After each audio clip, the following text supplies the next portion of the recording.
power in our midst. Those who are sick, O Lord, tonight you are going to make a powerful miracle in their life. Create new bones, new muscles, new tissues, new organs, and set us free. For you, Almighty Holy Spirit, all things are possible, and you are with us, and you are in us. Teach us how we can exercise and activate your power that is in us. In Jesus' name, amen. Hallelujah. I saw some people coming with walking sticks, crutches, and I've got to tell you, as you listen to the word of God, we will see the Holy Spirit demonstrate the miracle to you. Okay? Praise God. Thank you, Jesus. Give me Genesis chapter 1, verse number 1, 2, and 3, and 4.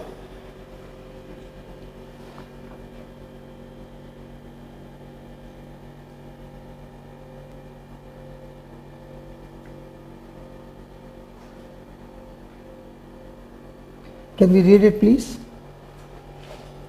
In the beginning, is it recording?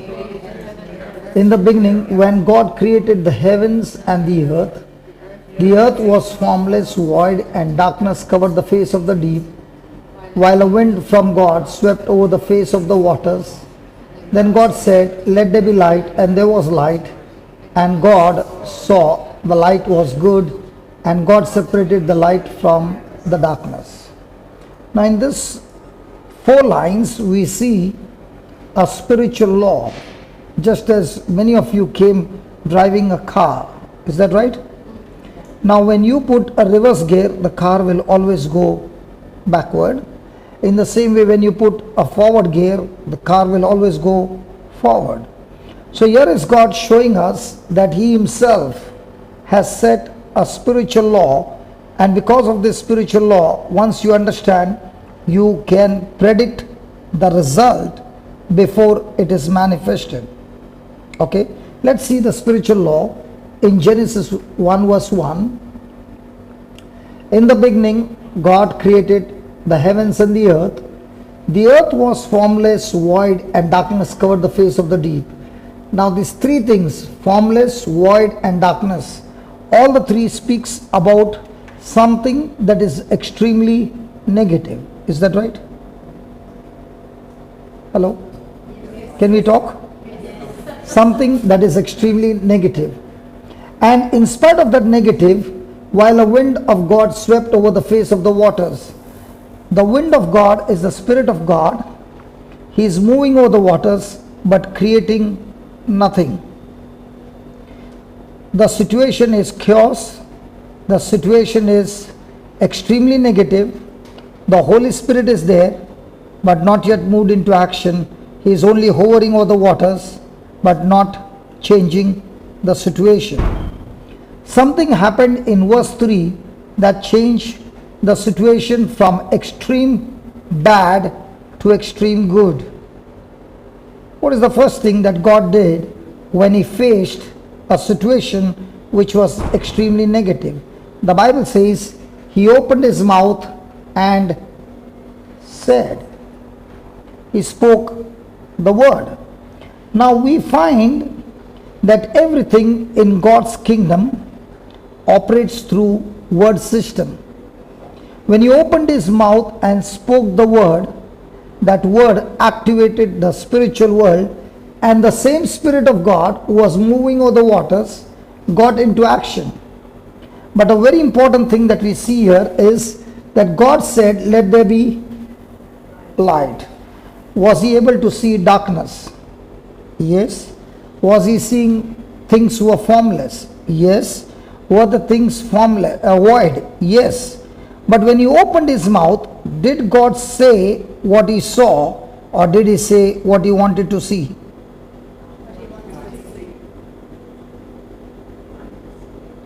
So when did the Holy Spirit get into action? First of all, when God spoke the word. 2, He spoke the word, not what He saw, but what He desired to see. Now, Are we baptized in Jesus? Yes. Is the Holy Spirit in us? Yes. Is that Holy Spirit also hovering over us? Yes. Is He willing to change situations in our life? Yes. But what does He need? He needs a spiritual law. What's the law? Don't say what you have, say what you desire to have. Don't say what you sense with your senses, say what you desire to have, what you cannot see, which is your faith. Are you following? Yeah. Now, when we look at this example and we look into our own example, which one do we follow?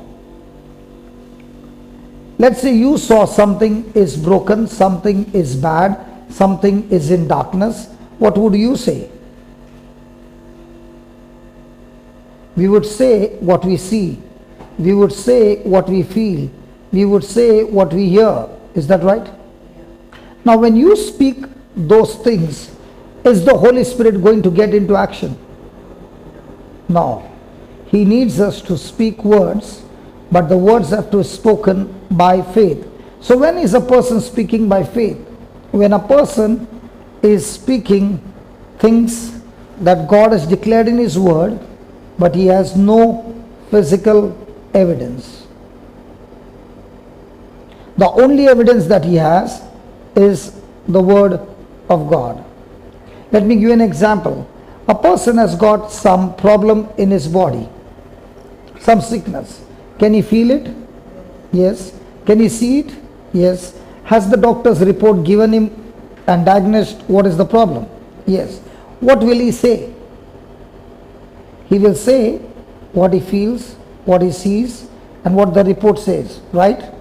Isn't it the same like verse number 2? Verse number 2. But did God speak what he saw?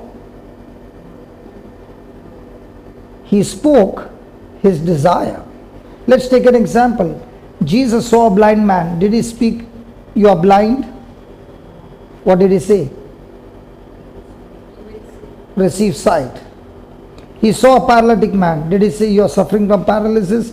Or did he say, "Pick up your mat, rise up and walk"?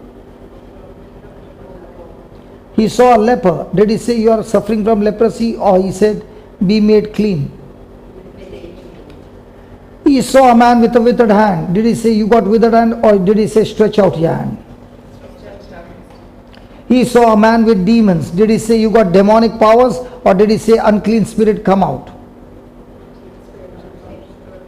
Are you understanding? So when will the Holy Spirit get into action? For the Holy Spirit to get into action, He needs faith coming from us. Now, what is so special about this? We must remember, just put that Genesis 1:26, please.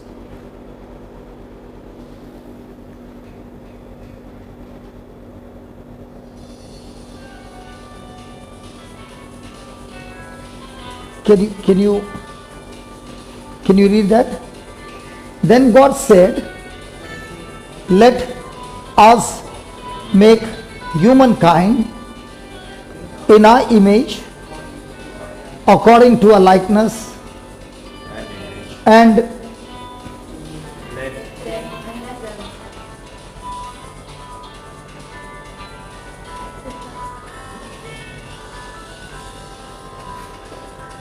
isn't our life like this?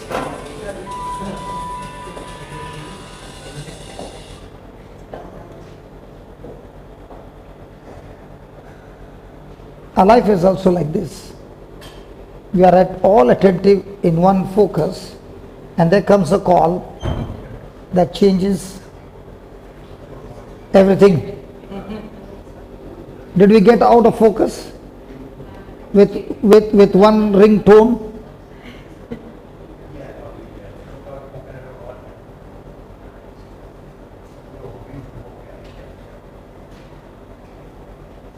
Can we settle down? Okay, let's come back. Now this is very important, that why we got to speak our faith. Let's read it. God said, Let us, that is the Father, Son and the Holy Spirit, make humankind in our image, that is God's image, according to our likeness, and let us and them, only them, have dominion over the fish of the sea, over the birds of the air, and over the cattle, and over all the wild animals of the earth, and over every creeping thing that creeps upon the earth. Now, did God say, let them decide what they want? Let's look here. Did God say, let us have dominion? No. But did he have dominion over all creation? Yes. But by his word, has God limited himself? By his word? Yes. Whom has he given the dominion now? To mankind. So who has dominion on earth to operate? God or mankind? So if God has to interfere in mankind, he cannot do it unless man will ask him to. Because God, who is infinite, by his own words has limited himself by saying that I have given you dominion, and God has limited himself by his word. Are you following? That's why in the Bible, whenever you saw any miracle that happened, God would say to the man of God, open your mouth and say this. Did God send plagues in Egypt? Yes. Was it Moses who spoke to Pharaoh? Did he speak words? When he stood before the Red Sea, did Moses speak the word under God's instruction? Or did God open the Red Sea before Moses could speak?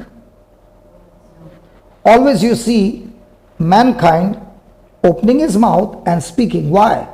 Because that dominion has been given to them. What about Mother Mary? When the angel Gabriel came and said, you will have a child. If Mother Mary wouldn't have said, let it be done unto me according to your word, it would not have happened. Are you following? So please understand, we are not God, but we are like God, and God used words to create, and the Holy Spirit moved into action. Okay?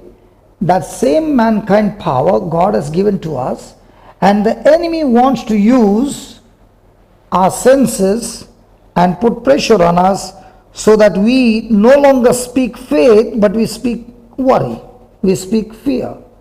So when we speak fear, instead of the Holy Spirit getting into action, the evil spirit gets into action. Is that clear? Why is it that you and I can do amazing things by faith? Because this power is given to mankind by God. It's a spiritual law. Now, let's take for example, God's word creates. So in a day you spoke 1,000 words. How many words did you speak which were word of God?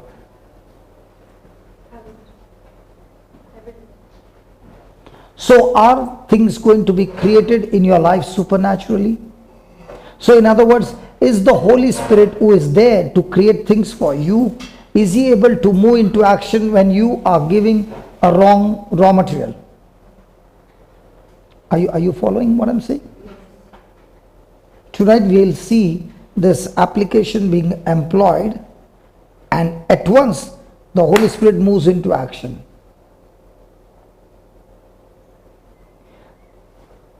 Because we do not know the activation of the spiritual world, praise God, the problem keeps on increasing because we are operating on the negative law. That's why the Bible says the just shall live by faith and not by sight. Are you understanding? Go back to Genesis 1, brother. Yeah, 1 verse 1, 2 and 3.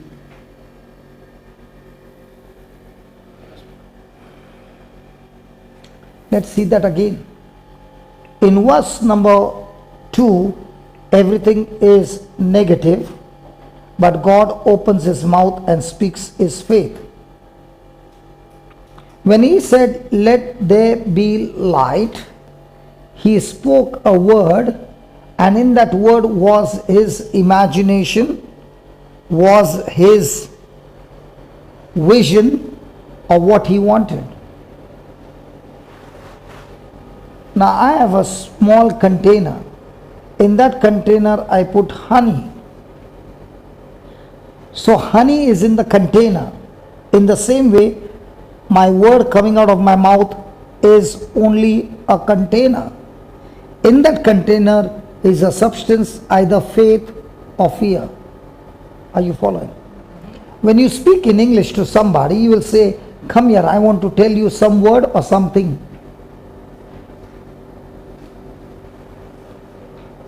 Did you follow what I said? When you are talking to somebody, you want to tell somebody, so will you say, "Come here, I want to tell you something or some word"? Well, don't say, "I want to tell you something, come here." In Irish they say some word. No, something. So what are words? Things. Then you will say, "See that what I said you, don't tell anybody anything." What's that thing? Words. So what did God use? If you're doing something, you just close this lid and you can do it. Praise God. Now you can work. Otherwise, what happens, they are looking at something behind me. Okay. No problem. Words are things. So what did God use to change physical thing? He used words which are spiritual thing. So God created the heavens and the earth by his word. So the physical thing came from spiritual thing called the word. Praise God. But when he opened his mouth and he said, "Let there be light," the container called the word had a substance called light, full of faith. I can say, "Jesus, I love you," and not even mean what I said. Possible? Possible? And I can say the same word, "Jesus, I love you," and really mean it coming from my heart. So the word that came out is just a container. But the question is there in that container my faith, my confidence? And when that happens, the Holy Spirit takes that word and converts it from spiritual to physical. Are you understanding? Or was it too much?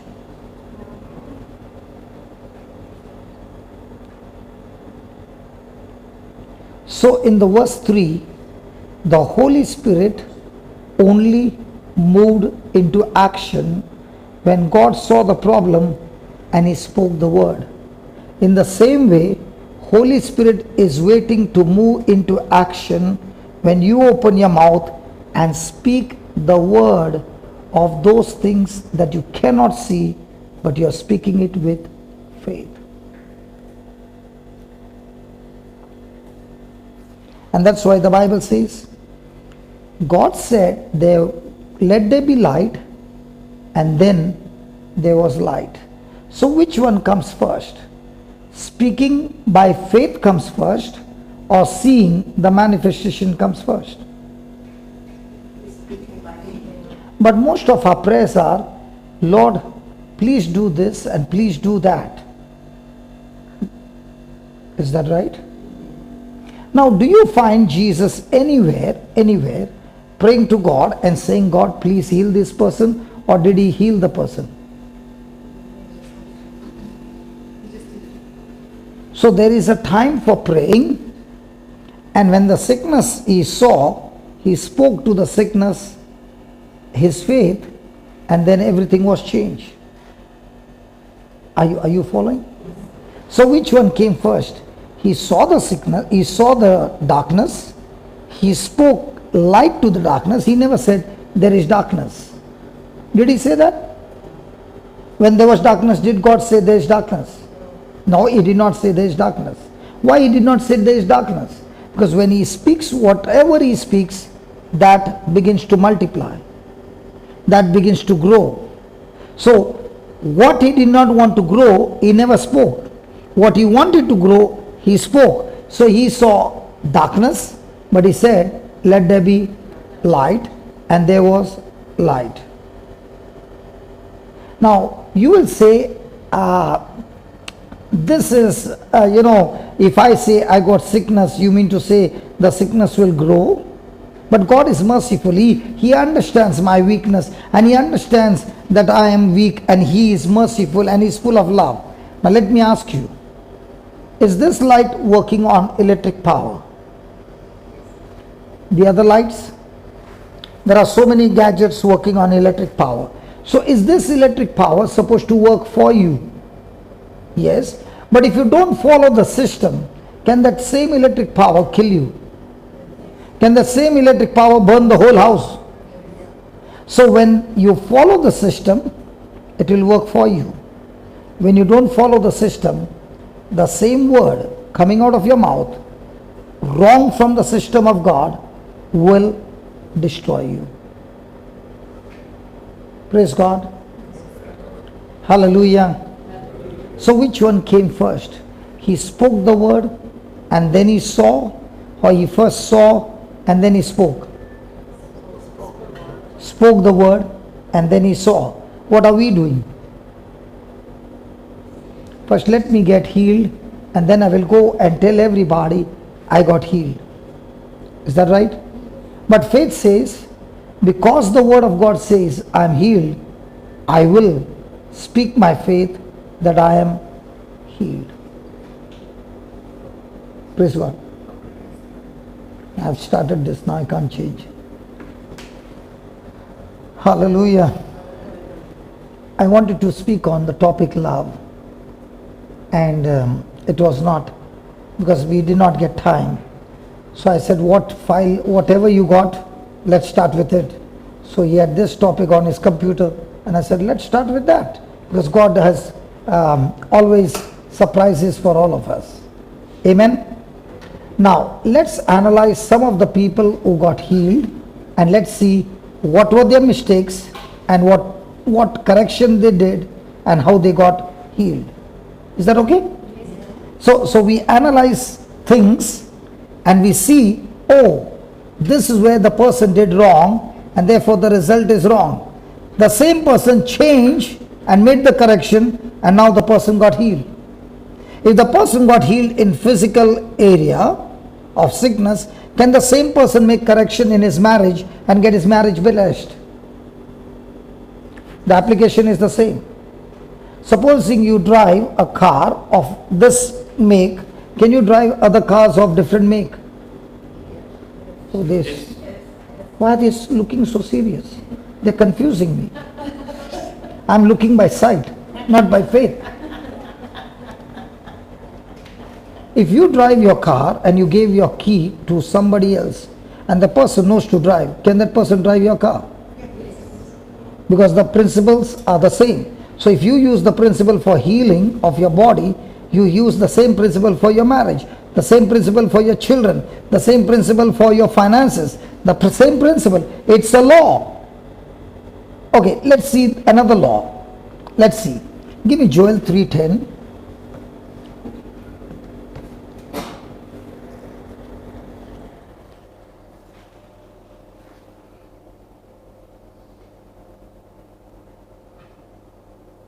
Please read this.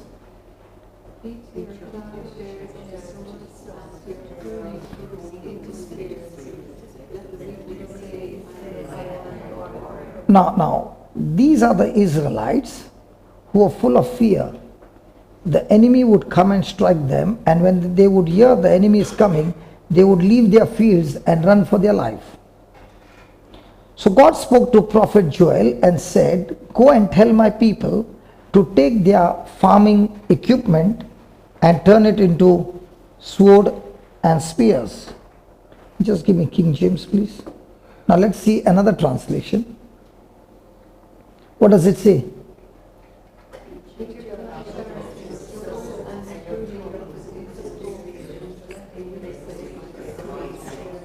Let the weak say. Now let's take that sentence. Let the weak say, I'm strong. Now look over there. Is God saying, let the weak come to me and pray to me, and then I will make them strong? Can you see that? Did he say that? No. Let the weak fast and pray, then I will make him strong. Did he say that? Let the weak think that he is strong. No. Let the weak believe that he is strong. A spiritual law. Where is the word believe then? The person might not believe, the person might not think, the person might not have any of those things. His symptom is he's totally weak and he can experience that. But yet God says, if he opens his mouth and starts saying to himself, I am strong, then he has activated the law of faith, and that law of faith will bring manifestation in his life and make him strong. Wow. Hello. You know, the most dangerous question in this world is when one Irish person meets the other person and says, how are you?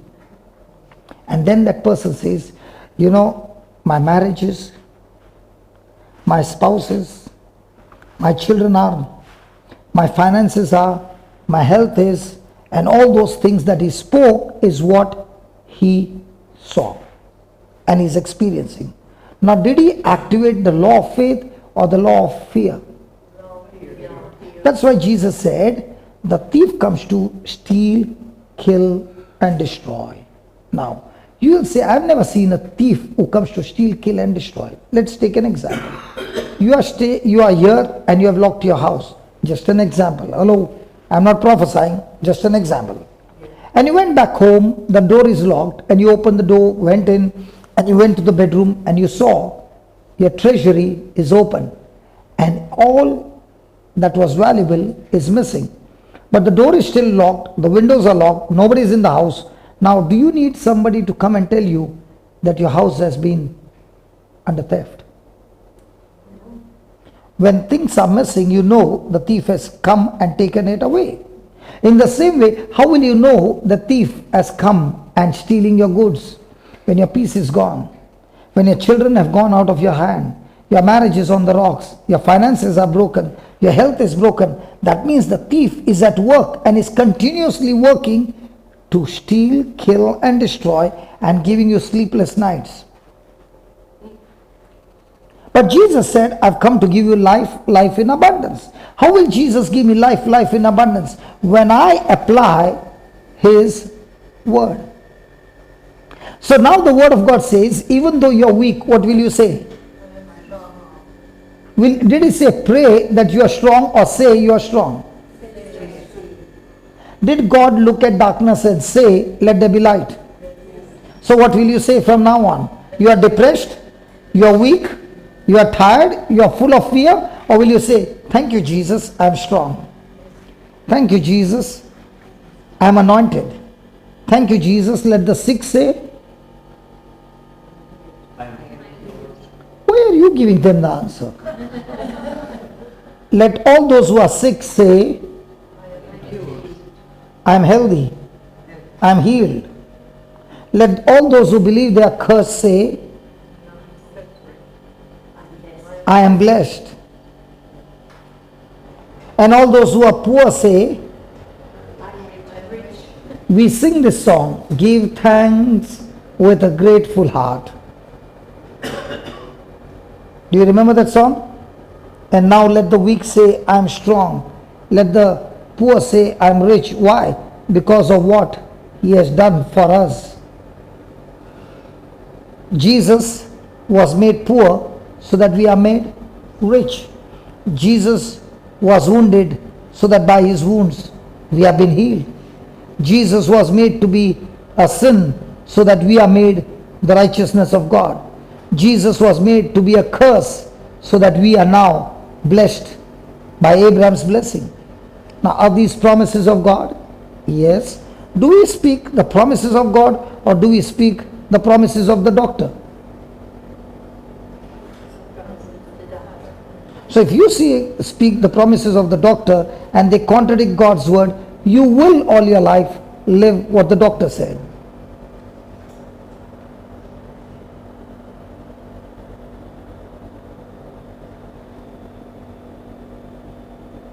Now when I come, many a times people will say, you got jet lag. I'll say, I will never have jet lag. I came from Australia to Goa, Goa to Dubai, Dubai to Ireland. How many hours difference between Australia and Ireland? Exactly opposite. 11 hours. But when I landed here, there was no jet lag. Why? I've already told myself there's no jet lag. In 22 years, I'm talking to you, operating on the spiritual law. I've taken medicine only 5 times. Now from here I'm going to the Middle East, to Dubai. The temperature is only 44 degrees. So in the morning I will be there. By evening when I reach there, the temperatures change. So shouldn't my body be rebelling? Hello? So what am I going to say? Oh my God, when I go there, there is going to be extreme heat, then my body will respond to it. But when I say, Lord, everything is well. Thank you, Jesus. And from there, I'll be going back to New Zealand. Hello? Are you following? Yes. So, are you going to speak your faith, or are you going to speak your sight? So let's take an example of Mark chapter 5.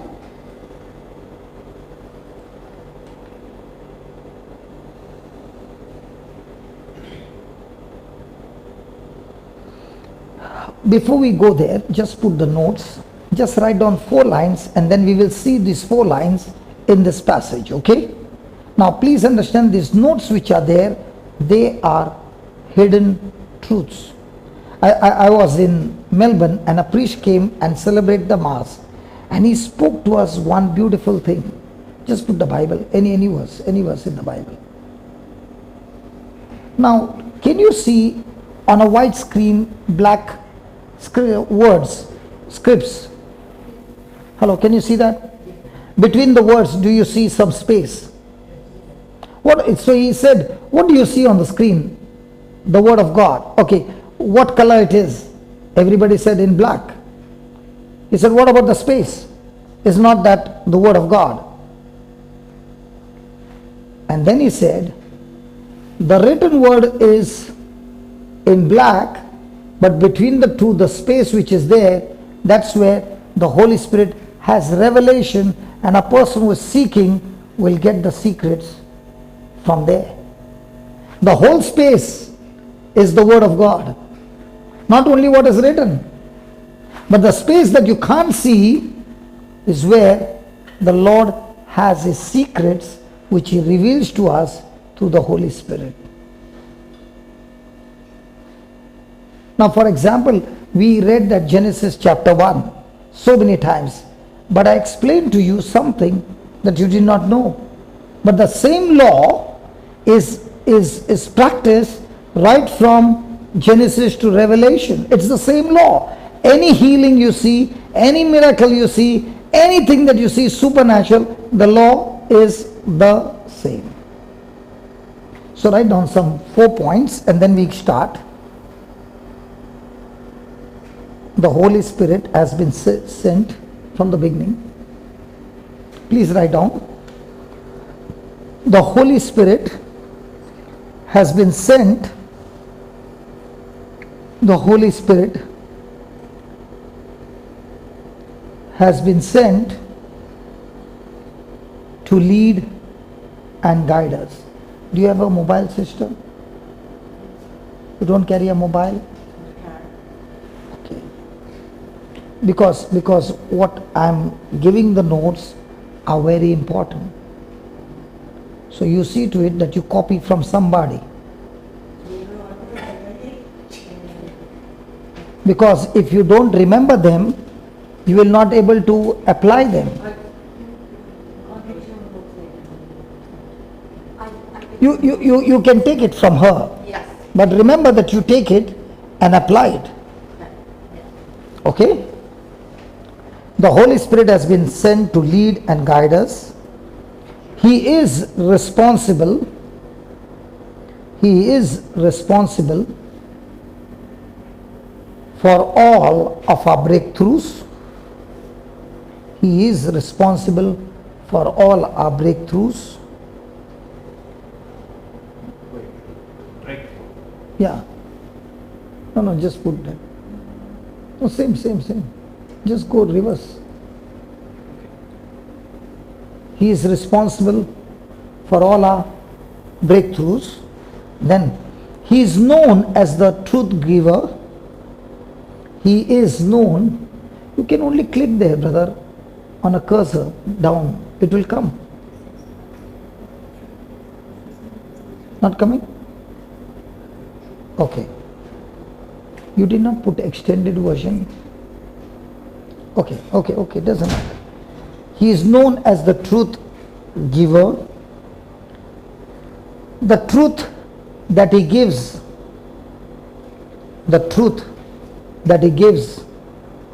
brings enlightenment. The truth that he gives brings enlightenment.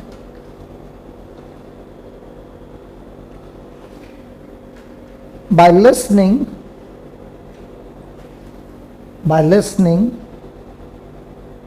and yielding to the Holy Spirit,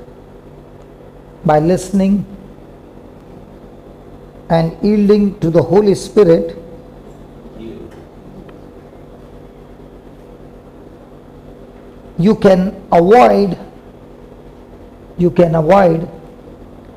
negative life experiences.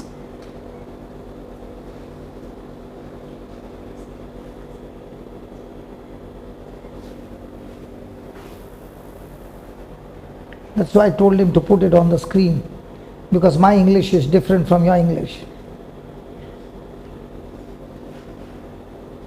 Then the Holy Spirit's main objective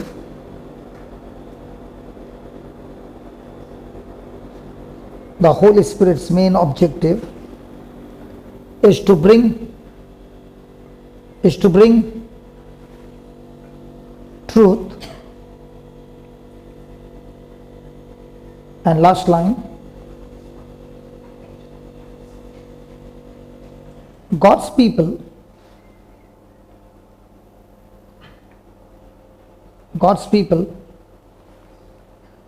are destroyed or cut off. God's people are destroyed or cut off due to lack of knowledge.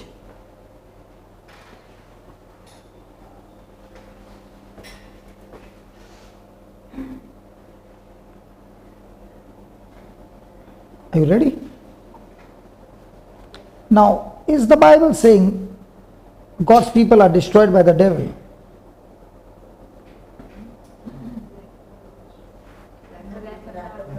Sorry? Nowhere in the Bible it's recorded that God's people are destroyed by the devil. It says God's people are destroyed because of lack of knowledge, 2, because of wrong teaching, because of ignorance, and because of people sharing their experiences and making people believe into something that is not a truth. Example. In Ireland, when a mirror breaks, what happens? Now some of you are not talking to me, but you are smiling because something went in your mind. What happens when an Irish person's house, the mirror breaks? You What's the first thought that comes to the mind? Just bad luck will come. No, no, no. What did you say first word? It's a superstition. It is a superstition. But do people believe superstition as a real thing? Yes. And because they believe, they take a corresponding action. So when somebody has taught you superstitious things and your life is governed by that, the enemy will use it to destroy you. So how does a person gets the truth? Go to John 8:30 and 31.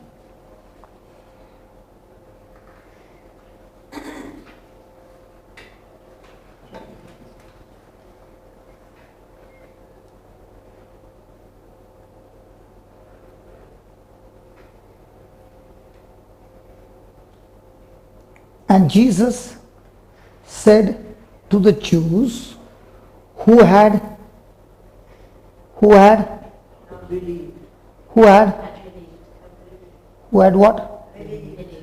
So before everything can take place in my life, I must understand the meaning of the word believe. What is believe? For me to understand the truth, I must have believe. If I don't understand this, I will never understand truth. So what is believe?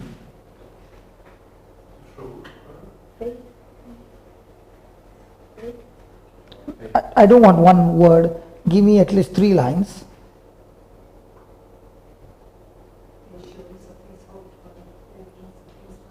You gave me a beautiful definition of faith. So what is faith? What is belief? Okay, let me give you an understanding of belief. Okay? A person has got 10 euros. You got 10 euros. And you saw a poor man begging and you spent 7 euros by buying some food for him. How many euros will you have now? In my pocket, 3. Did you hear what she said? 3. If she How many euros she will have? 3. 3. Now, what you said 3 is what you believed, what you learned in school. And you can see the 3 euros, you can touch it, you can feel it, and you can spend it. Is that right? Now let us see what Jesus says about believe. Give me Luke 6:38.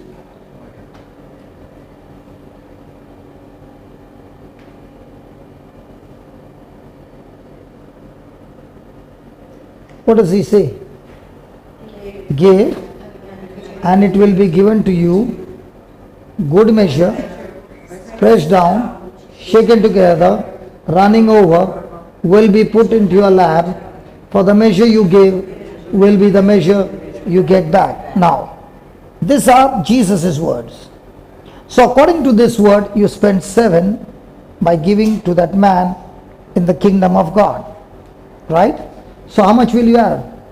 Good measure, pressed down, shaken together, running over.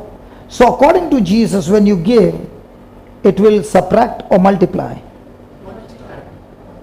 Now my question is, every day in my life, which application do I apply? Giving or taking?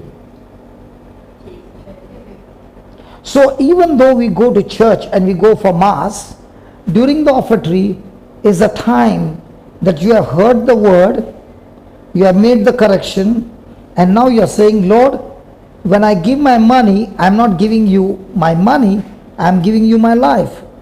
How come your life?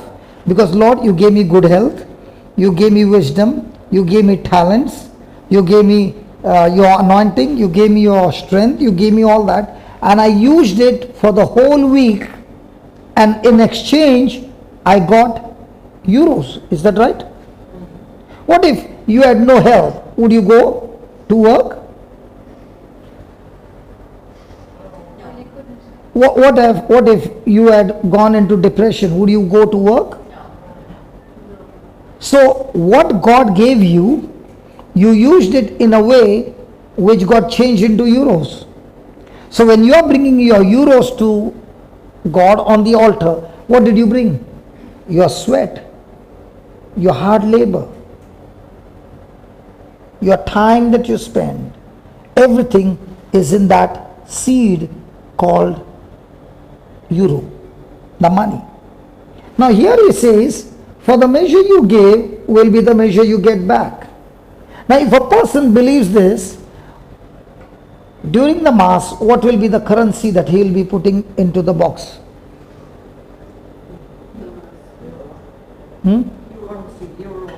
Euro, but how much? If I give more, he says, I will multiply. Do I believe it?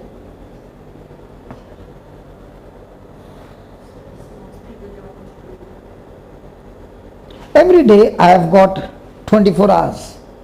Do I spend, now this is not only about euros, this is about everything.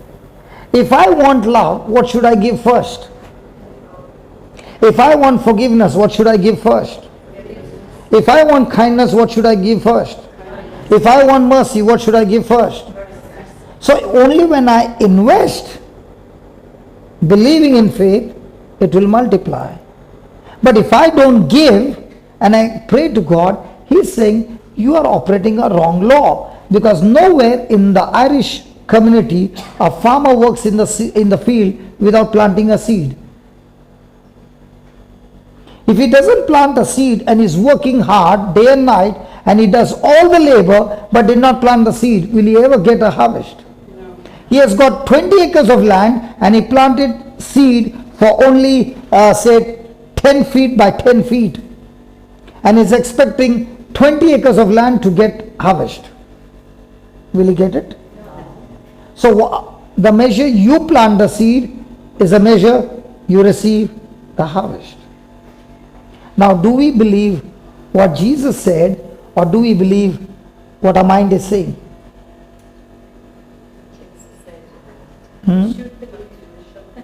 So I can be a Christian and still be with extreme unbelief to what Jesus says.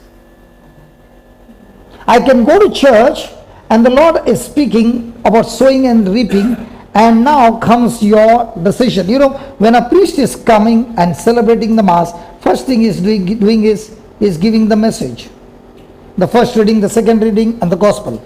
Then the priest comes and takes that message and gives you the meaning of the message. And once it is over, he goes and sits down there, giving time for everybody to respond to that message. What is your mission now after receiving the message? At that moment, if a person has not made any correction, then he has gone back home the same.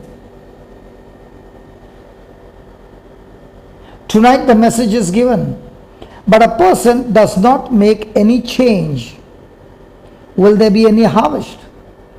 If a person has been preparing coffee but never learned to put sugar, he doesn't know what's sugar, and then he went to somebody's house and the coffee tasted so sweet, and he said, what did you do? He said, I put sugar.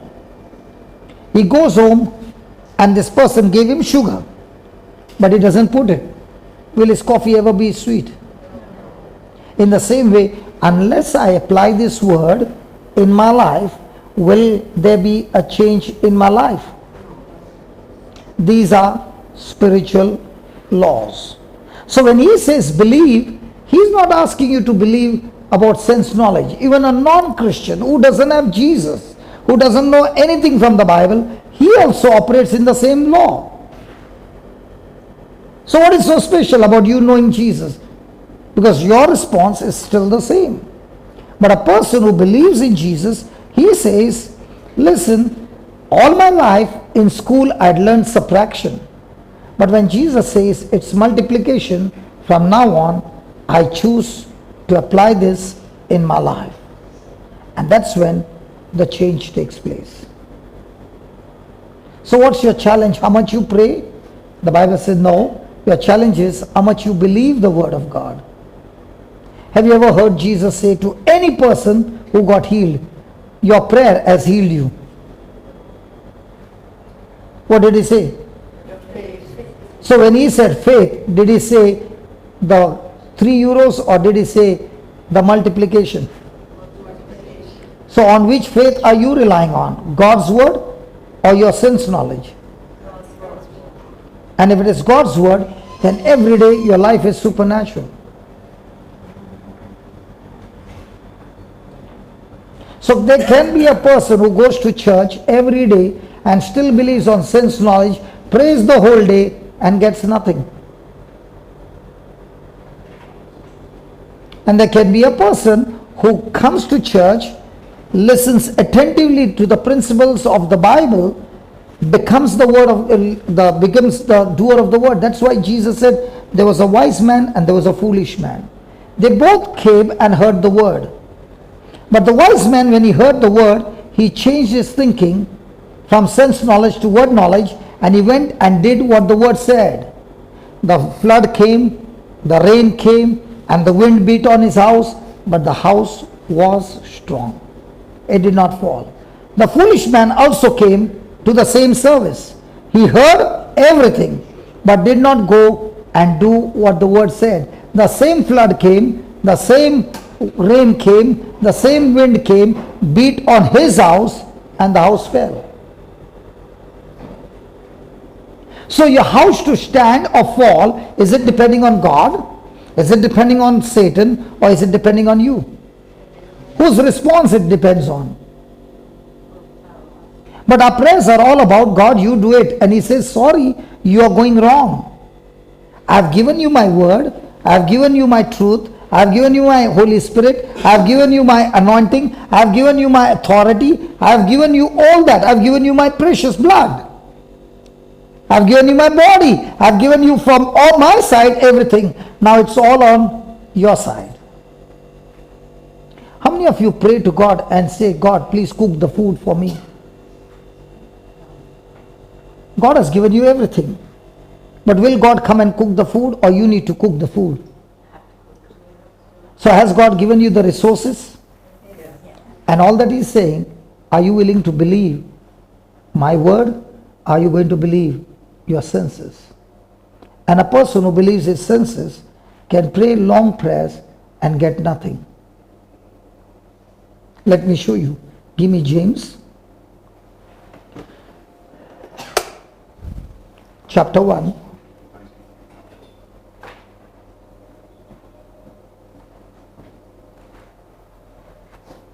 Verse number 5.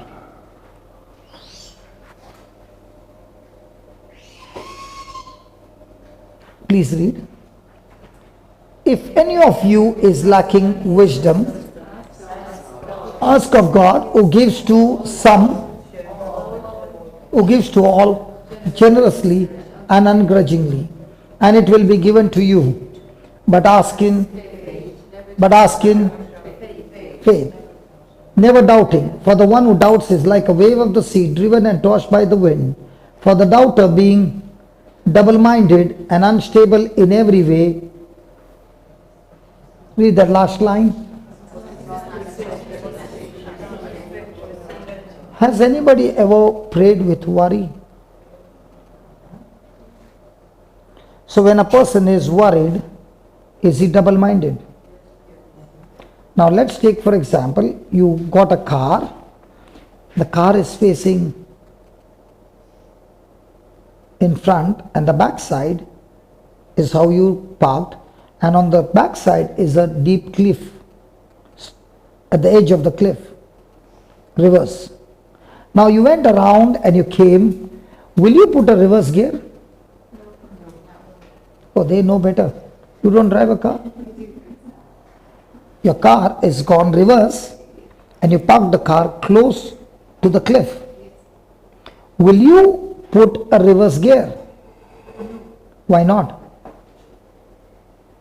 Because I want to, I don't want it to die, I don't want an accident. Correct, because if you put reverse, you are sure that the car will go off the cliff.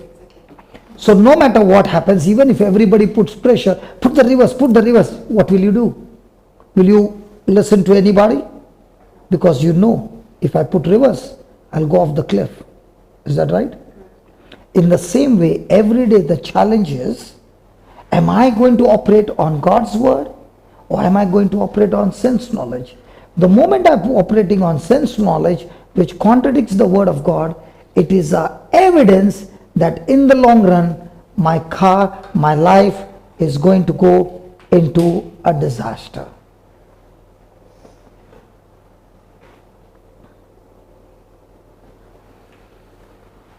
Praise the Lord.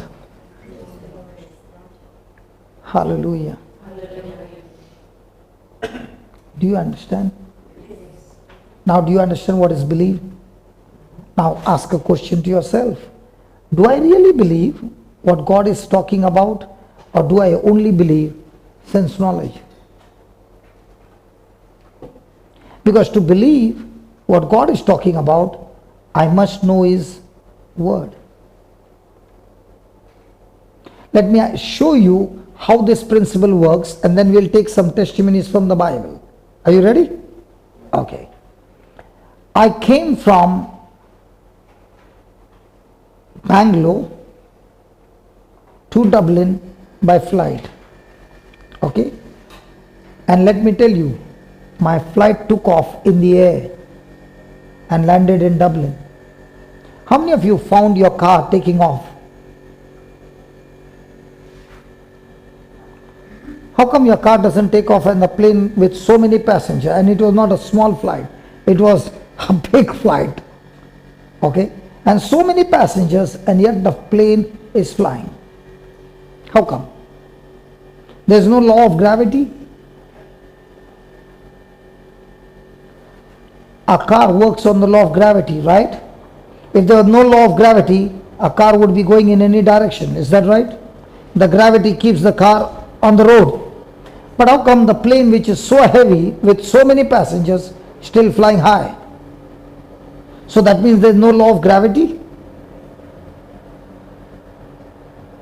There is a law that supersedes the law of gravity, which is called as thrust. That's why the plane has to go on the runway, and he has to go at a speed, then only the plane will take off. Why he has to go at that speed?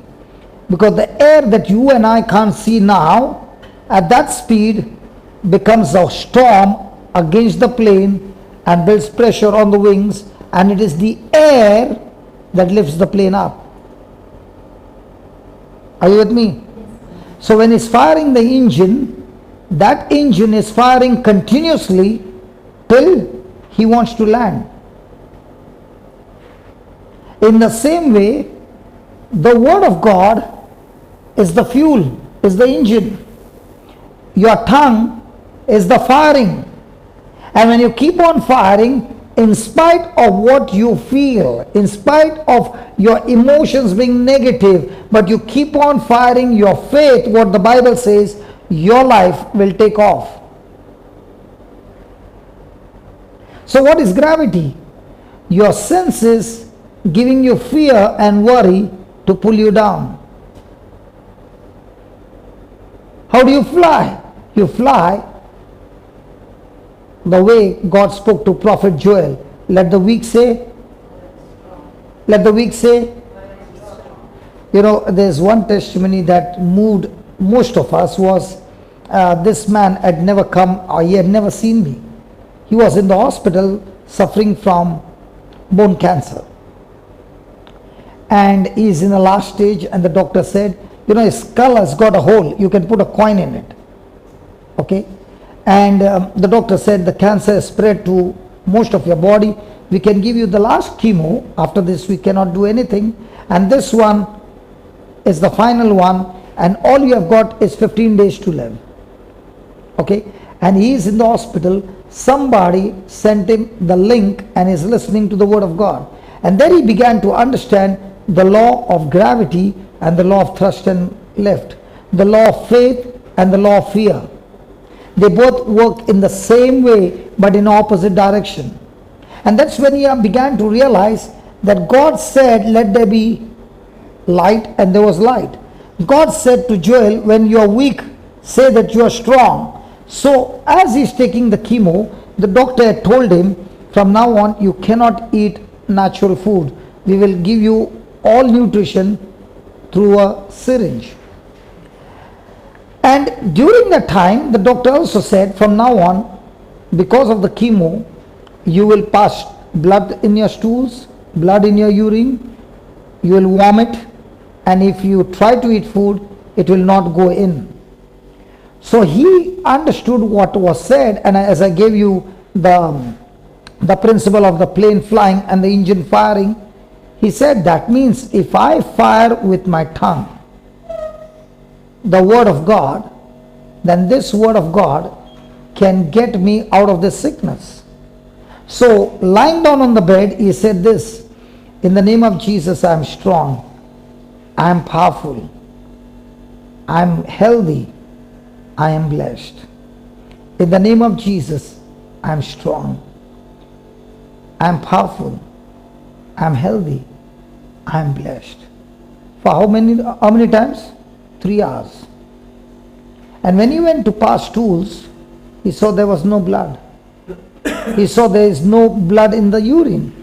So he got so confident that he called up his family and said, bring me food to eat. And they said, the doctor said you can't eat. He said, I want to eat, bring it. So they brought him food and he ate the whole food, and he did not vomit.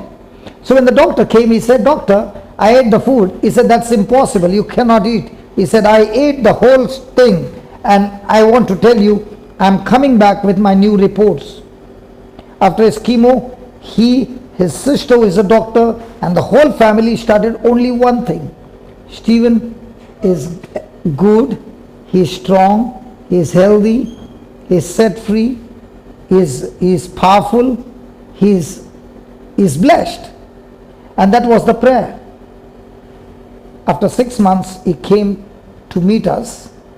By now, the bone had got filled up and he was healed of cancer. But he had lost all his hair. And I said to him, why did you lose your hair? And he said, it was because of chemo. I said, but the Bible says in Mark 16 that even if you drink deadly poison and you believe in Jesus, the deadly poison has no power over you. So, do you believe in Jesus? He said, yeah. So I said, now speak to that chemo and say, you have no bad effect on my body from now on in the name of Jesus. Whatever bad effect has taken place in my body, in the name of Jesus, I command it to be restored, to be reversed. And in 8 days, he got beard. Just in a matter of 8 days. Now, did he activate the law of faith? Yes. How long? Throughout the day. Now, if you are speaking God's word in a day, let's say you spoke for 10 minutes of your prayer. The whole day, what are you thinking after that? The word of God or something else? Really? Let's be honest. Your problem or the word of God? Let's be honest. Problem. And if you're talking the problem, so what happens? When you put it on the weighing scale, which one is more? The unbelief is more. Unbelief will stop your faith. But when you generate faith, generate faith. How does faith get generated? When you eat natural food, does your stomach convert that natural food, physical food, into calories? Then does your body use calories? And when the calories come down, it's getting exhausted. Does your stomach demand for more food? Now, in the same way, when a person is listening to the teachings, preaching, understanding the preaching, he is eating God's word with his ears. Now what's happening? Just as my stomach converts natural food into calories, the word of God is converted by my spirit into faith. Now instead of listening to God's word, the person is whole day listening to bad news, situations, circumstances, anything and everything opposite to the word of God. Now what is his spirit? Google, yeah, he is going to Google and taking all the details about the sickness. Now, what is his heart going to produce? Fear. So who is in charge to generate faith or fear? Is that clear? Now can we see some testimonies from the Bible? Hello? Can we see some testimonies from the Bible? And let's analyze what did this person do and how this person became worse than before. Go to Mark chapter 5.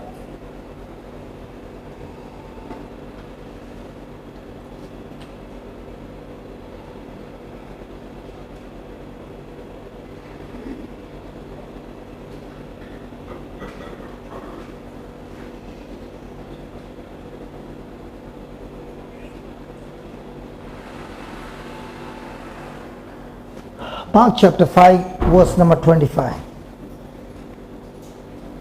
Are you ready? Hello, are you ready? Let's read it.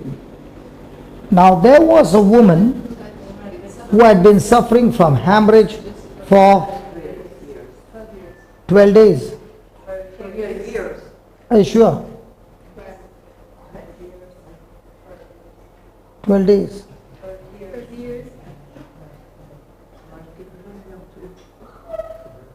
12 years. She had endured much under many physicians and had spent all that she had, and she was no better, but rather. So was she growing? Yes. But was she growing better or worse? Now let's see what was the problem. Why was she growing worse?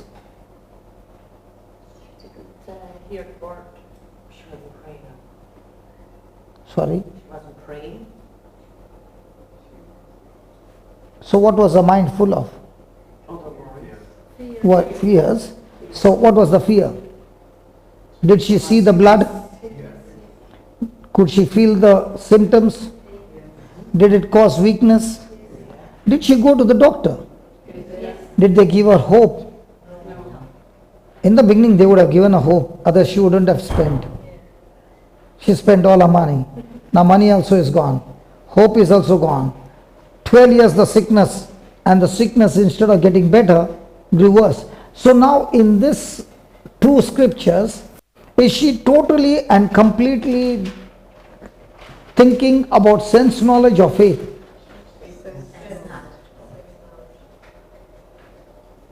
So in my life, am I still growing? I'm told the girls grow up to 18.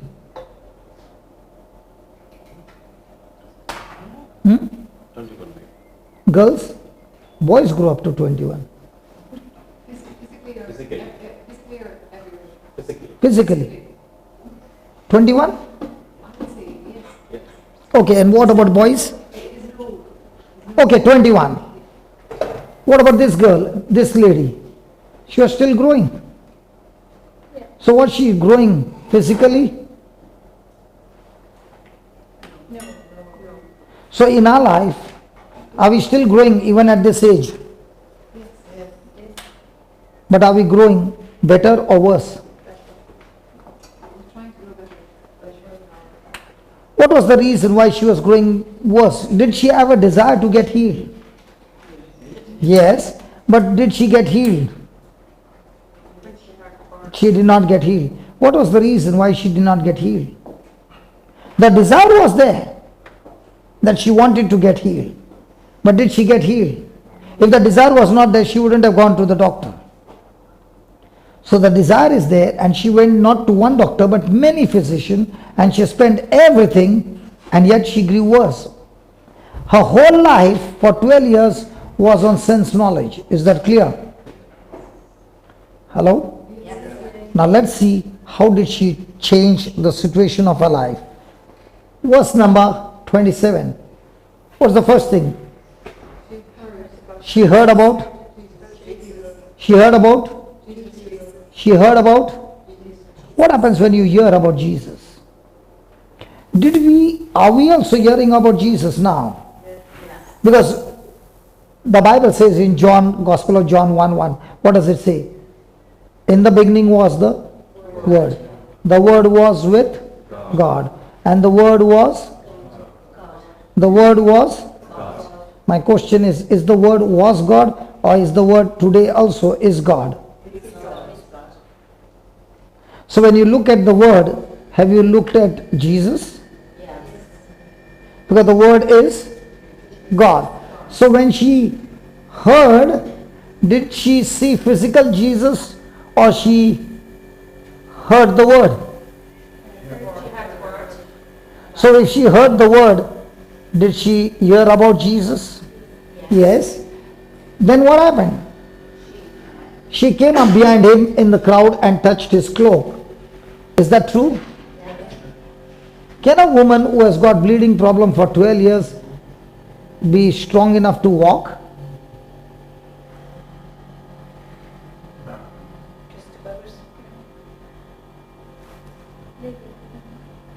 Can she go through the crowd?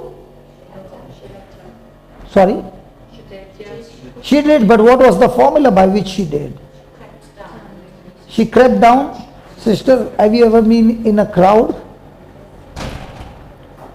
If you are in my country, in my city, Bombay, can you show them some Bombay tree?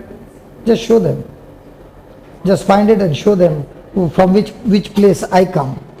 So they will see. Then I want to ask her, can you pass through the crowd? Praise God. Hallelujah. This woman, the Bible says, passed through the crowd. What was the secret to pass through the crowd? Words. Exactly. Father said it right. Now what did she say? Did she say, I'm suffering from 12 years, please pray for me? Did anybody pray over her, or she heard about Jesus? Now what did she do after hearing about Jesus? Was she praying, or was she saying? She said the word. What was the word she said? If I touch his garment, I shall be healed. Now was she still suffering? Yes. So did she change her words? Now did God say to Joel, let the weak say I'm strong? So for him, for people to get strong, what is the first thing you need to do? Change your words. If you don't change your words, it's not happening. 12 years, what was she saying? She was saying what she was feeling. Now what is she saying? If I touch his garment, I shall be healed. Now, what about a person who heard the message? When he goes home, does he change his words? And if a person doesn't change his word, can that person expect anything to come in his favor? No. So how do you activate your faith? You activate your faith, first of all, taking the word and speaking the same word out of your mouth, which is exactly opposite to your physical evidence. What if this woman had to say, if I only touch his garment and I shall be healed, and never got out of the house? She would die, but never see the manifestation. Did she have to take a corresponding action? Come on. So when she took a corresponding action, and let's say she walked and she saw the crowd, did she said, oh my God, how am I going to go through? No matter what she saw, did she change her words? Do we change our words under pressure? Ready? Just show.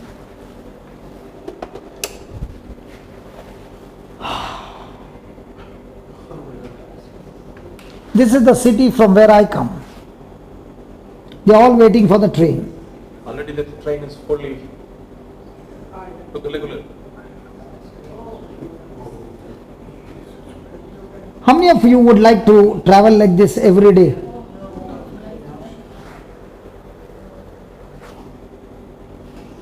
So when you come to my city, even a weak person has to become strong. Because if he doesn't get into the train, he never reaches his destination. And this is every day. Now when the train starts, just see how they are hanging.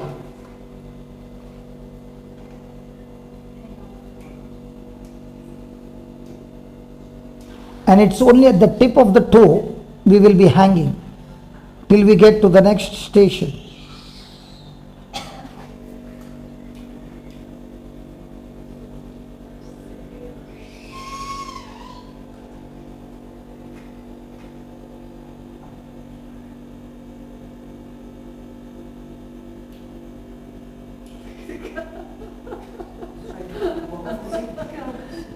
It's pushing him inside. Come on, go in. Let me also get in. How long would they be waiting for the next train? Every 4 minutes. Every 4 minutes. Is that all day? Every day? Predominantly from morning 6:30 until 12 and again from the evening 3 until 9. Not even 9, brother. Even up till 11 o'clock it's like that.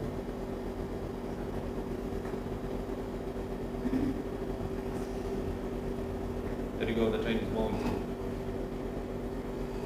Where are they going? Are they going to work? Yeah. They're going to work or coming from work.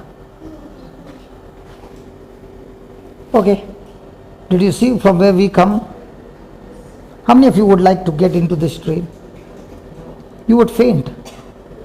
Because your mindset is under that much pressure only. We have seen this right from childhood. So for us, this pressure is nothing. So what does pressure do? Pressure builds you up to become strong. Hello? And even when you're getting in, there's another thing that happens. Your purse can get pickpocketed any moment.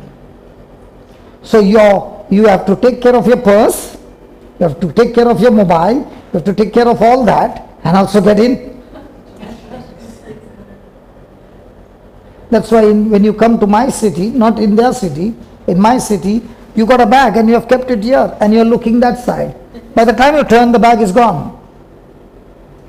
That's why when I am standing and he is standing, he might stand this way and be cool. But when I come from my city, I know what's happening. Praise God. In his city, the woman will wear gold. Okay? In my city, if they wear gold, she will not go home alive. The way they are wearing gold, I guarantee you that woman will not go alive. Or she will lose all her gold. We are from two different places. Hallelujah. Thank you, Jesus. So what has circumstances done? Trained me, taught me to become what? Strong.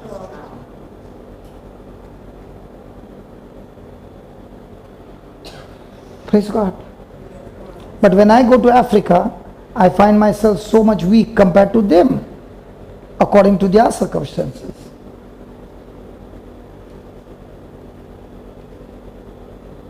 So the Lord teaches us. This woman, she's extremely weak.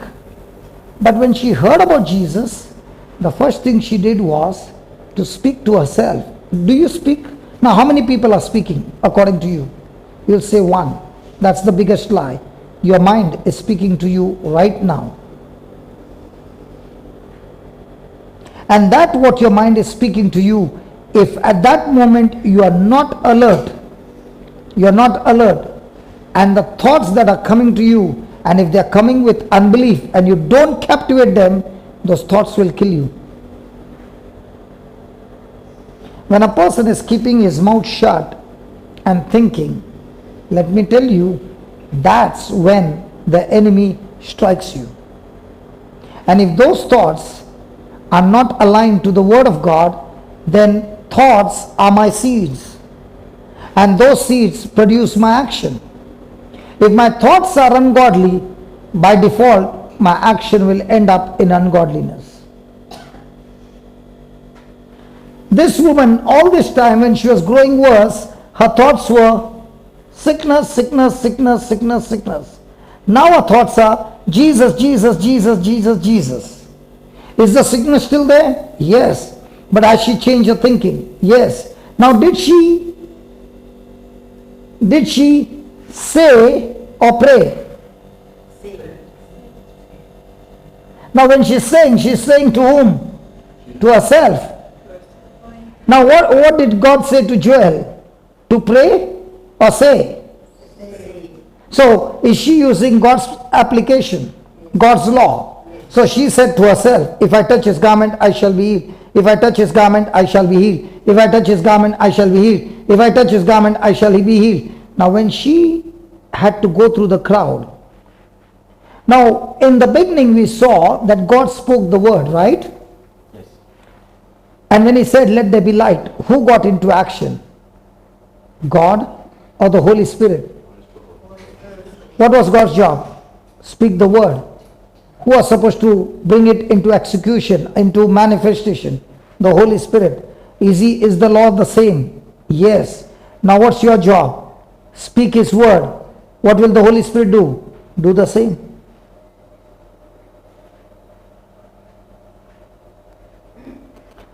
Now my question to you is, when you are sick, are you saying to yourself, if I touch his garment, I shall be healed? Or are you praying to God, God please heal me, I'm suffering from this and I'm suffering from that? Now are you applying God's spiritual law or your own thinking? Can a pilot get into a flight and say, today is going to announce to the people, you have got a freedom of choice. All those who want to remain on flight, all those who want to get down, the choice is yours. I'm not going to look at any of the gauges, I'm going to go on my feelings. How many of you want to be on that flight? Can he fly on his feeling? Because he, in the sky is nowhere, he doesn't know where he is. It's all on the gauge. In the same way, our life should be governed by a gauge called the Word of God.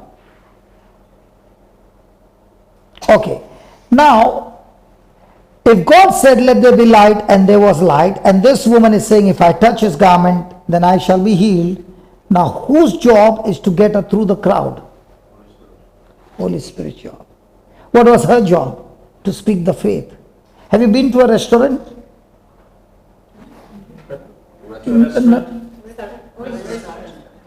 Okay, I'm the waiter. When I bring to you the menu card, which menu card will I bring? Of the hotel or something else? What I can serve you, right? Now when you're placing the order, you don't open your mouth. Can I serve you? No. You don't even show me with your finger. Can I serve you? No. And now when you open your mouth, you give me an order which is not in the menu card. Can I serve you? Who said yes? You said yes in your own place. So, please serve me masala dosa. I'm placing an order for Indian food. Can you serve me? No. So, I'm placing an order from the menu not found. In the same way, God has given us a menu of heaven and is saying, open your mouth and place the order from there. Now let me show you the secret. 2 Corinthians 4:13. Watch this and then we'll come back here.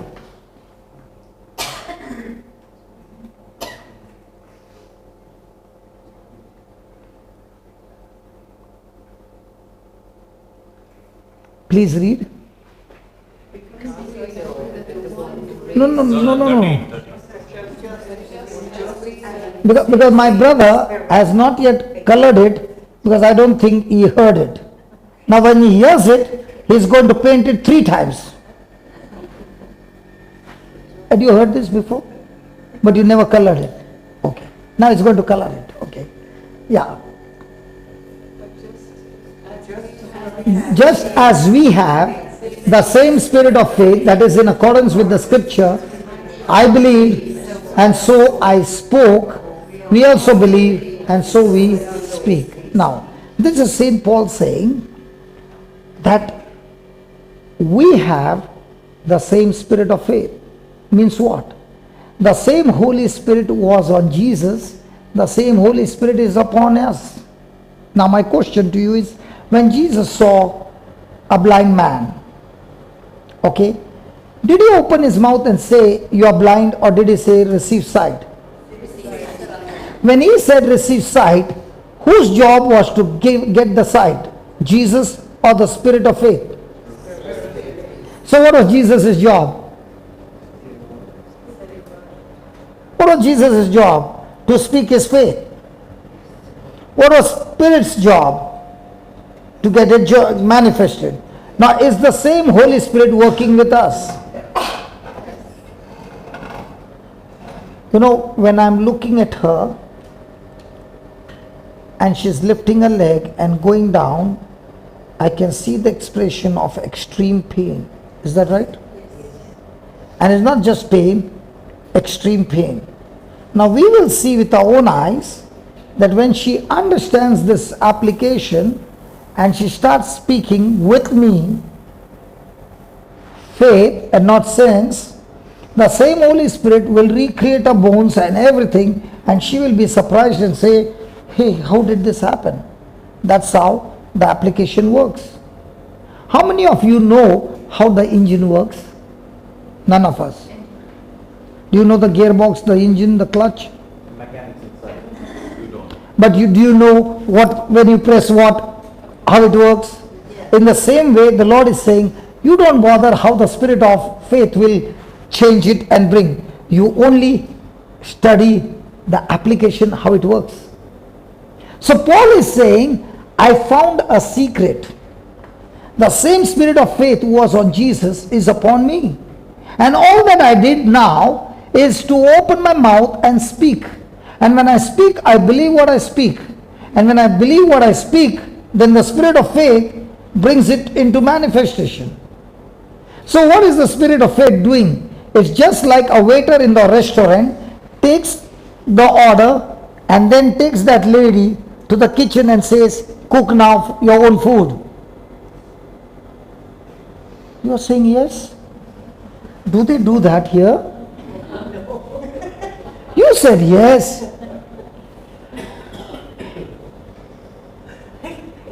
Do you make the waiter work? Do you make the customer cook food? No. The customer is sitting with friends talking and all that. Who gets the job done? The cook. Who places the order? The waiter. In the same way, your job is to open your mouth and speak. The spirit of faith's job is to execute that order and bring the manifestation. My God, they are so cool, Lord. How do I explain and make them understand? How can you be so cool, Irish people? I think so. He speaks the words. It's the same with the consecration with the priest. He speaks the words and the Holy Spirit. Yes. Because he is anointed to do that. Yeah. Praise God. That's how it works. Yes. But how come they don't show expression? Oh, Irish. So when they're angry also they don't show any expression. They will. Now I'm asking you, brother, you are here from so many years. We Indians, we show quickly. They don't show. He said, don't make me open my mouth. After you're gone, they're going to question me. What if you're doing all that and Sheila, at least you will talk to me. Tell me honestly. what if you're If a person is angry, the person doesn't open his mouth and show some expression. what you doing? Okay, forget that. If your team is playing, this side, your team is playing on the ground and your team hit the point and your team won, they are all like this. Praise God. So your matches will be so boring here. There's no shouting, yelling in your matches. So here I am teaching you how to bash up the devil and get victory, and all those who are watching on the stadium are. How our religion was delivered in the past, we were passive receivers. We weren't encouraged to be, I mean, if you go to an Irish match, if you could take me to an Irish match, you will have all people shouting and encouraging and giving orders to the ref, and there'll be lots of energy. But in the practice of our religion, we were encouraged and taught to be passive passive receivers and respectful. We weren't encouraged to engage. Yes. So it's not as if it's just been passed down through tradition. So it's not that we're not listening and it's being, Thank God you told me. yeah. Otherwise I was thinking, how come they're so cool? And when he means cool, he doesn't mean, he just means we're distant, but it's just culturally, this is how we have. You know, for me it is like this. For me it is like this. I got a problem and I don't know the solution. And somebody comes and shows me and my problem gets solved. I'll be screaming. With delight. Can I just say something? Yeah. Like earlier on, you had mentioned that the Holy Spirit is being sent to lead and guide us. He is responsible for all our breakthroughs.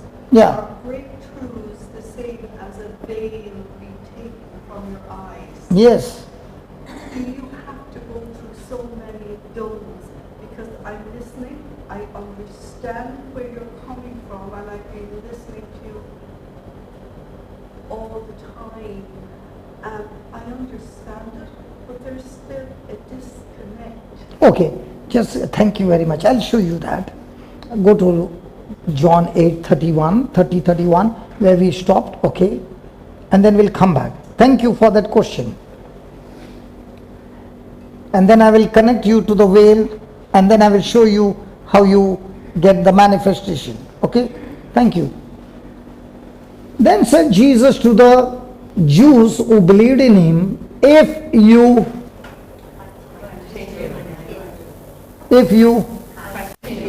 in my, now you might say something, but when the pressure comes, you might get disconnected with the word.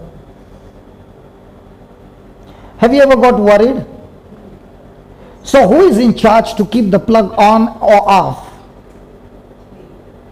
So when you're worried, is the plug on? When you're worried, your plug is on to fear and not to the switch. It's not to faith. Are you following? So Jesus is saying what is very important is after believing, continue in my word, then you are truly my disciple and you will know the truth. So who are the ones who will know the truth? Even under pressure, they are still standing on that word. Even under pressure, in spite of everything coming against, they are still saying, I am good, I am strong, I am blessed. We had one of the best testimony that I've ever heard in my life. A lady who shared about her daughter being autism, a daughter who has got no sense, what do you call it? Sensory perception deficiency. She can easily put her hands inside the hot oven. Yeah, because he doesn't know. Yes? And the elder son has allergy that he can't eat food. So for him to walk is extremely difficult. Allergic to everything. Raw carrots. Allergic to raw carrots. So in a condition like this, she has been suffering and suffering and suffering till he begins to teach her the word of God. And she begins to now start teaching the children. Okay? And as she's teaching the children, she herself has got allergy towards orange. If she takes orange, instantly she will have migraine and she will have to take medicine, otherwise she will go blind. She loses her sight because of that allergy, till the migraine is gone and the eyesight is restored. Now as she is studying the word, the Lord says, I want you to take that orange. And she says, okay Lord. And she just has a small piece and the migraine starts. And now she fights using the word. The battle remains for 30 minutes. But what she finds is, in 30 minutes she has arrested that migraine. She has not gone blind. And the migraine leaves her in 30 minutes when she is speaking God's word. Now did she continue in his word or did she continue in the symptom? So when she continued in the words, she began to know the truth, and the truth set her free. What did she do the next day? She got oranges and ate it again, this time more than before, and she got a migraine again. This time it lasted for 15 minutes. She said, I can beat it up with the word of God. Third day she had more oranges and she had no migraine. When she saw what she saw, she said, now I can use the same principle for my children. So she began to give small dose of the things that are allergic to her children. And at once they had allergy all over, eczema and everything. She began to teach her children, I had oranges. And this is what happened. Let's fight it. And they began to continue in the word over and over again till they destroyed it. In 1 year time, the same son who could not walk now is top in his athletics in the class, gets medals. Now he's playing soccer. The girl was autistic, what do you call it? Autism.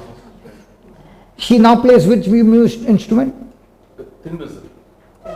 Tin whistle. And she bakes on her own. She bakes. And she sings exactly on the notes. How did it happen? Using scriptures.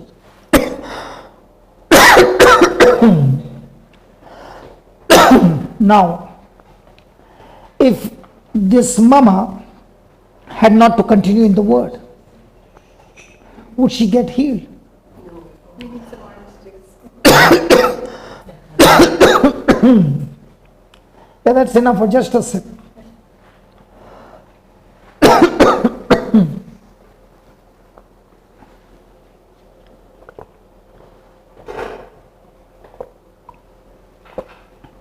Would she get a healing? Before the breakthrough, there will always be an opposition. The devil is not going to keep quiet and say, have your way.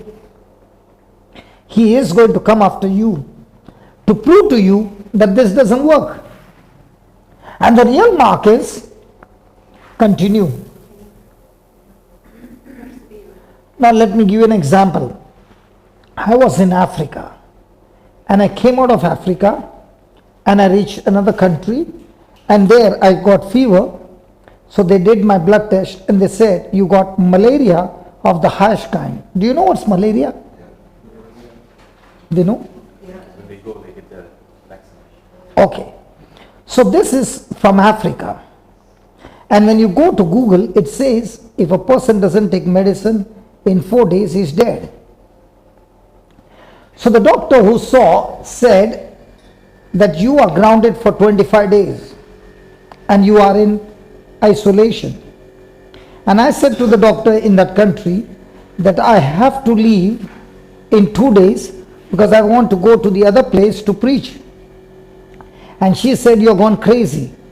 I said, no, I'm not gone crazy. You can check me after 2 days. You will find no trace of malaria. Okay? So 2 days later on, she had a blood test. There was no trace of malaria. Now my question to you is, what did I do those 2 days? Do you know what I was doing? I was preparing my notes, what I'm going to preach for the next 10 days in the next country. Now, was my mind full of the word? Yes. So what did that do? That first of all killed malaria and raised my hemoglobin to 15.6. Now when I came to the next country, I was weak. I could not stand. But still, I was sitting and preaching till the last day. I stood up on my feet and I preached the whole day. Now was there a fight? Yes. Did I say I've got malaria? No. Did I keep saying, Jesus, I thank you. By your wounds I'm healed, and because I'm healed, I'm going and executing your mission. So did I continue in his word? So every day when I go through a battle, do I need to continue in his word on sense knowledge or faith knowledge? Did you get it? Now let's take the woman, just put that woman. Now let's take that woman. Let's say you are the woman and you saw the crowd and Jesus is there. What would be the first thing that would come to your mind? Who's going to get me through the crowd?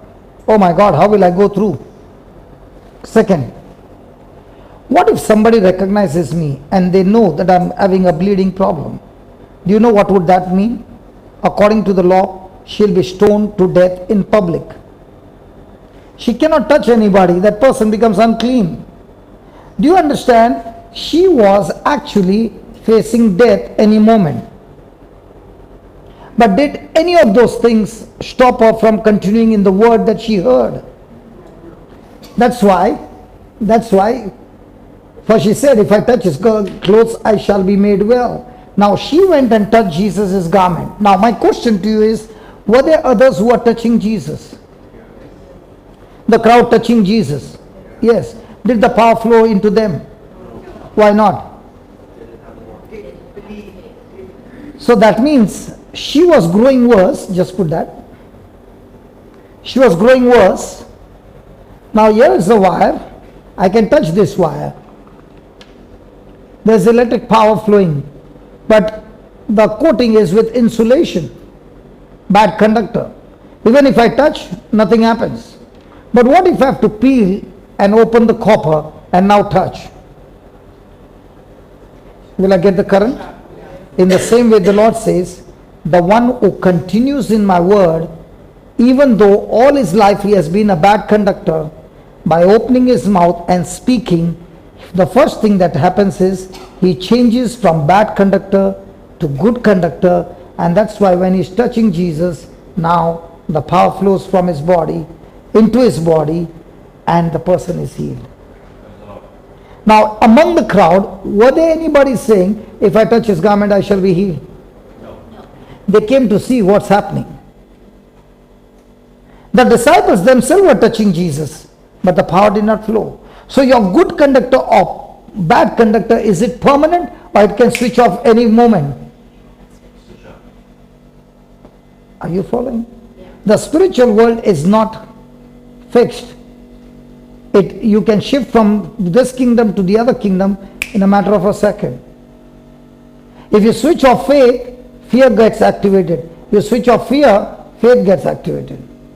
So the moment you switch from word to sense, you're out of the kingdom. Now all delivery will come from the kingdom of darkness. But the moment you agree to God's word and continue in his word, now will come the manifestation. Now just put that, what she asked the question, 2 Corinthians 3:17.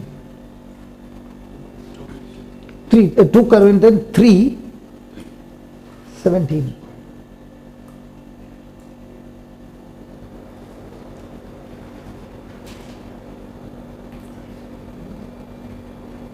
Give me 16. Please read that. But when a person turns to the Lord, the veil is removed. What is the meaning of turns to the Lord? Now was this woman having bleeding problem? Yes. Was her mind full of bleeding problem? Yes. Did she turn to the Lord or was she growing worse?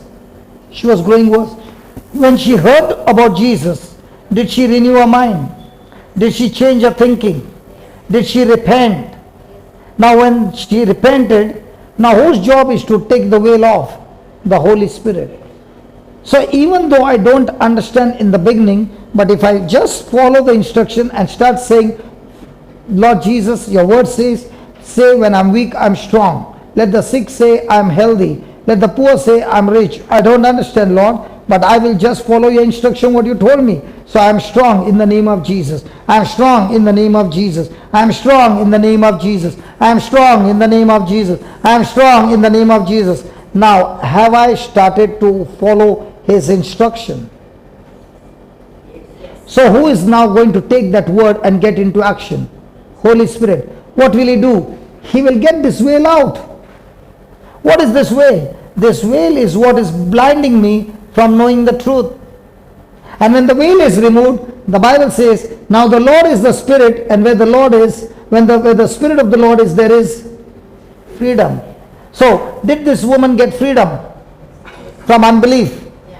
Did she begin to exercise her faith? Yes. Now what happens?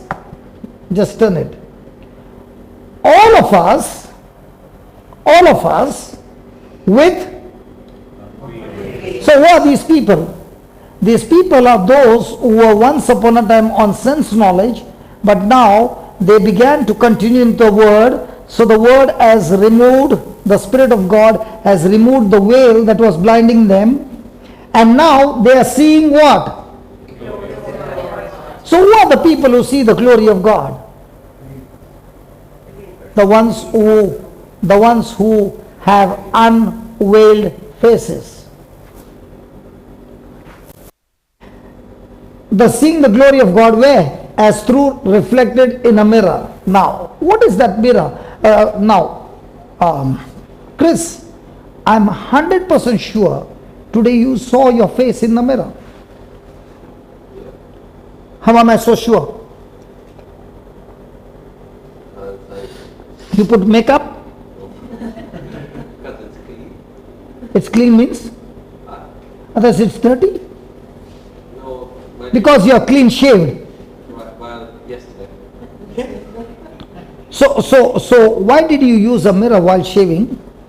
So that I could see my reflection in shade. So that means you have never seen your face in your life. No. Only the reflection. So even though you can't see your face, looking at the reflection, you took a razor and began to shave that portion that you can't see. So that means you took a corresponding action looking into the mirror. Is that right? And if I come and say, but brother, there is all black over here, would you believe? No. You will see in the mirror, and the mirror says nothing is there. Which one will you believe, my words or mirror? Mirror. Why not my words? Because the mirror always shows you things that are seen. Is that right? Now what about the mirror showing you things that are not seen? The Bible says the Bible is a mirror which shows you things not seen. Do you believe Chris is sitting there by faith? I'm asking. Is it okay if I ask you some questions? Because you are the only one talking to me. Sheila always talks to me, but today she is sitting right behind. Is that okay if I ask you? Okay. Do you believe by faith my brother Chris is sitting there?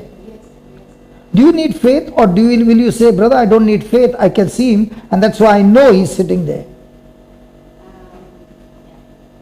I would say probably I can see him, so I know he's there. So you don't need faith for that.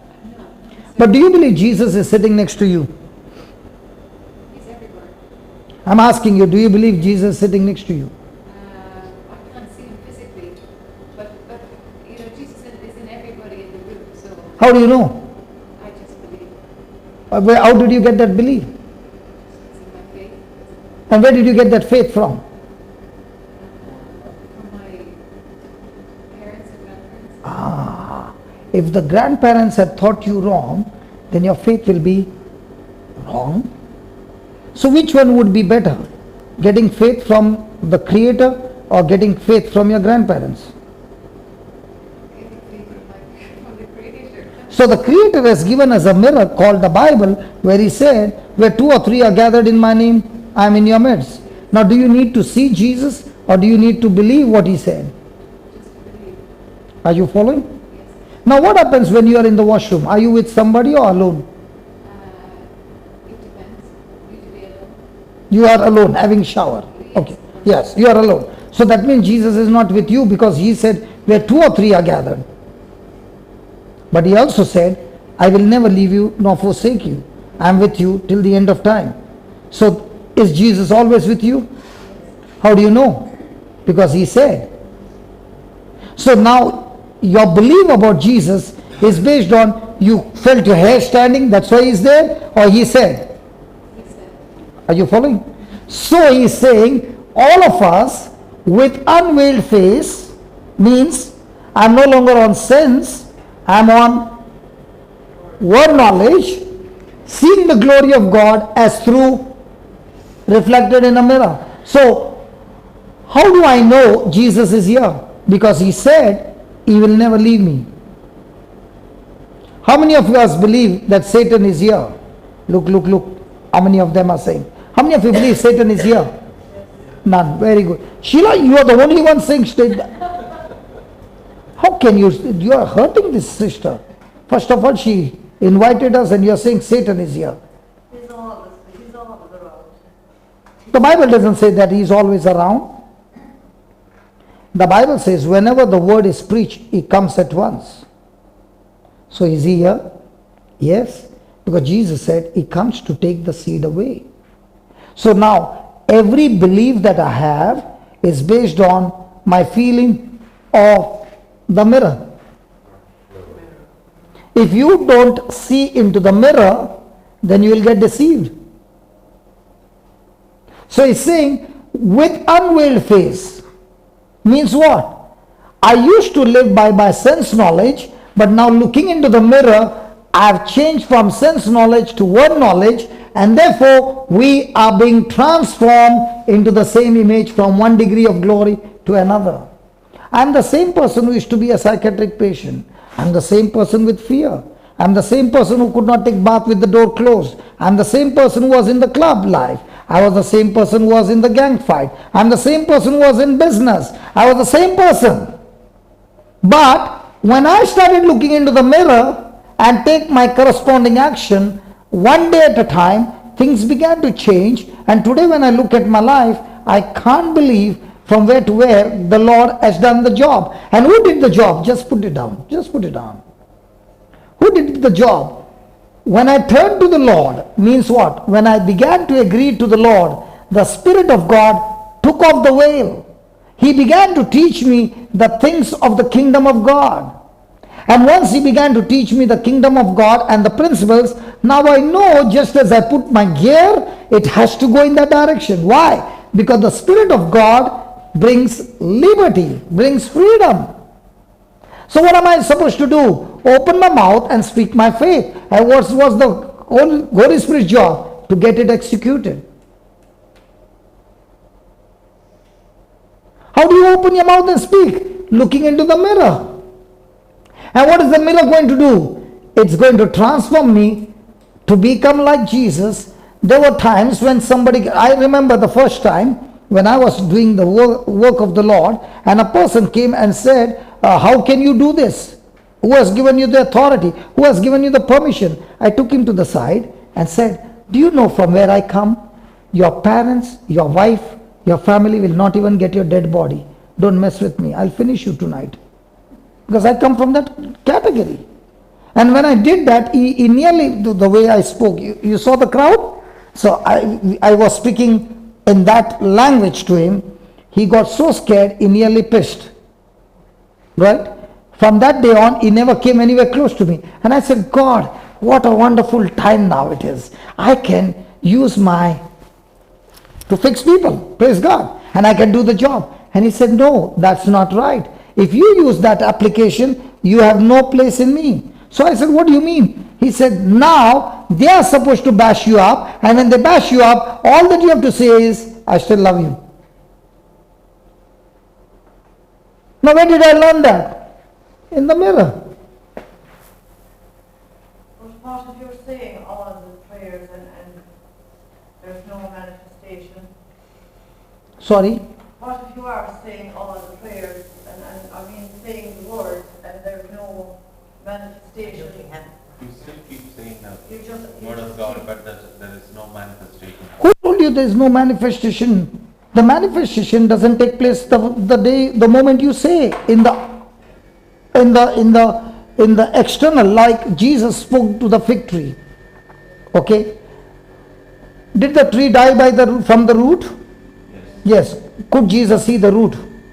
Did the disciples see the root? So when did the tree die? The moment Jesus spoke. When did they say it dried up? The next day. So in other words, I got a mountain of problem and I'm speaking the word of faith. Will the spirit of faith get it executed? Yes. Now, the spirit of faith never executes from the outside, he starts from the root. So when you're saying, thank you Jesus, I'm set free from this problem. I thank you Jesus, I'm set free. Every day you're saying, and the mountain is saying, I'm still here.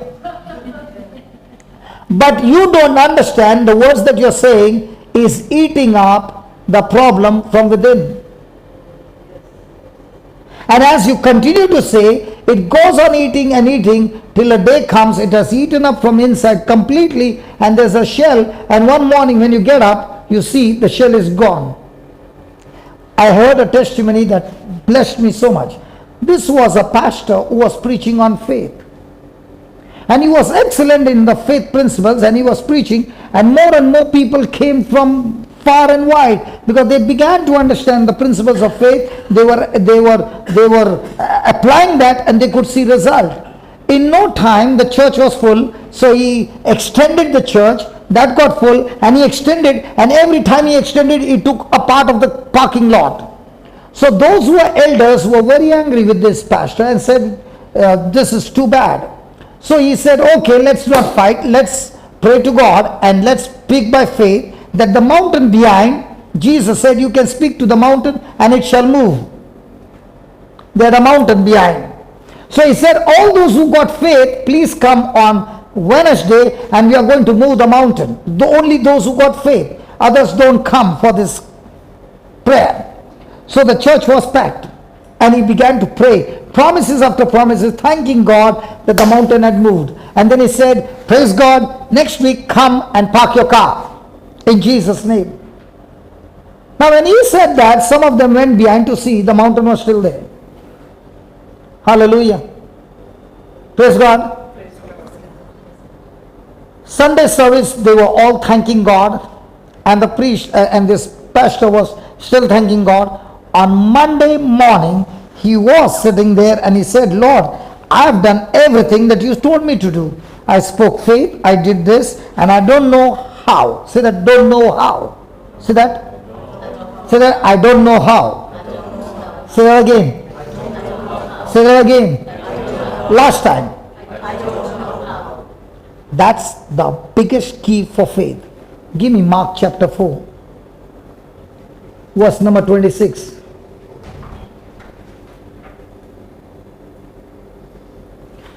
Do you know, sister, what you are sharing, your biggest problem is how? Look here. He also said, Jesus also said, the kingdom of God is as if someone would scatter seed on the ground and would sleep and rise night and day, and the seed would sprout and grows. Then what? He does not know how. Now you go and ask any of the farmer who is here, who is planting the seeds. We just came, hey, I want to ask you something. I don't know, but I choose to believe him, but I'm not sure. Okay, when we were coming, Sister Sheila, we were following your car. In some of the fields there was a white patch. Now what is that white thing? Plastic. Okay, you said it, it's a plastic. And the seeds are underneath. So he said, so that the birds can't take the seed. And also to increase the heat. Yes. Now when the sprouting will come, will that plastic not hurt it? No, it's biodegradable, so just melts away.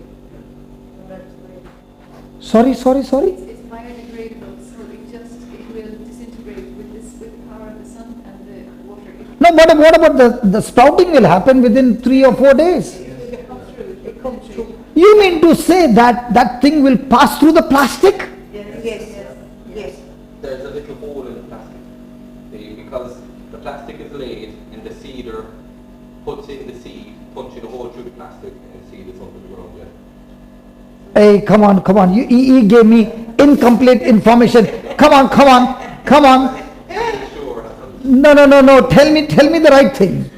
Because I told him, you mean to say that sprout can puncture the plastic and come out? Yes. Any farmer here who knows it? There's a hole? Are you sure there's a hole in the plastic? Brother Amal, Brother Amal. Brother, 1 second.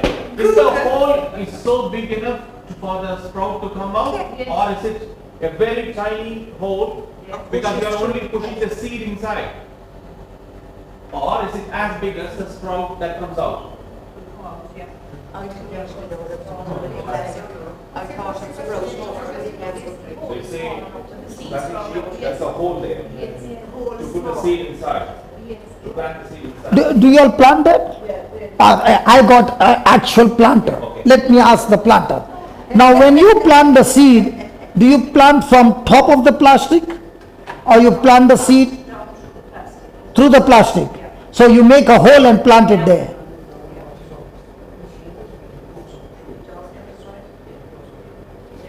Just ask, my English might be confusing. I want to know that.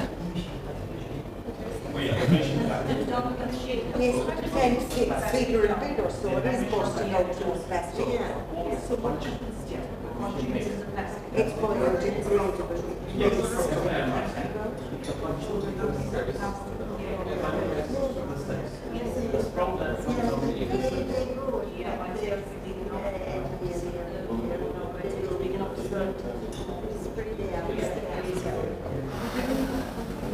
Yeah, brother, please come and explain to me.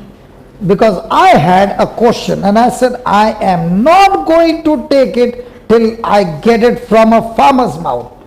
So they lay the plastic.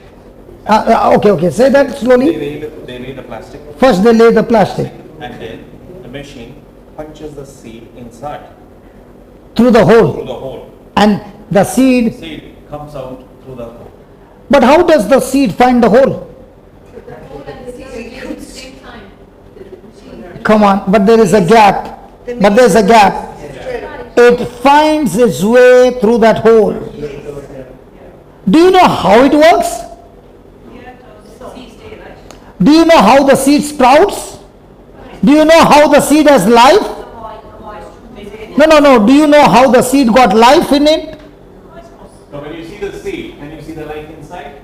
No. Or it's only a seed? So that's what the Bible, that's what Jesus is saying. Just come down.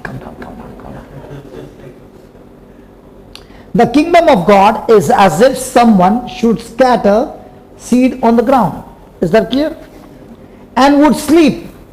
Now when you planted the seed through the plastic, do you keep awake the whole night thinking, what happened to the seed? What happened to the seed? Lord, what happened to the seed? What happened to the seed? Seed grow. Thank you, Jesus. Grow. Do you do that? Or you go to sleep? Because you know, if I planted the seed and I give moisture to the seed with the soil prepared, all that will work on the seed and make it sprout. That's why you're going to sleep. Do you sleep with worry? No. Then you rise up at day. Now when you rise up at day, are you supposed to do all your responsible jobs, what is needed over there? Now you planted the seed.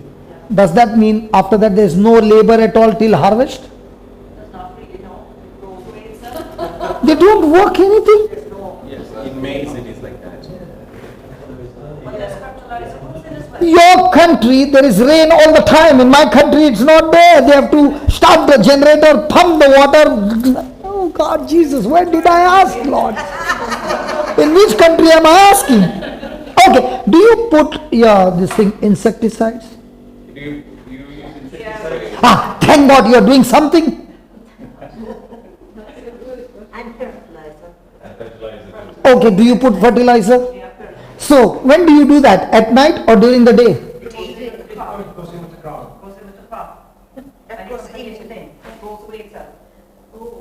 When they toil the ground itself, they add up all the soil and then they put the seed. After that, nothing? No. Yeah, when, that is according to maize. Yeah, Maize. But what about potatoes?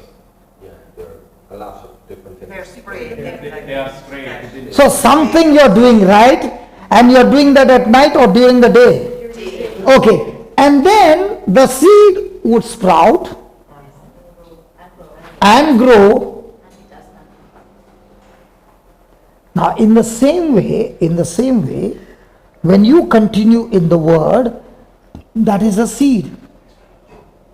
Okay? And when you took that seed, okay, you believed that seed, you opened your mouth and began to speak, that seed began to sprout. Are you following? Now comes the pressure.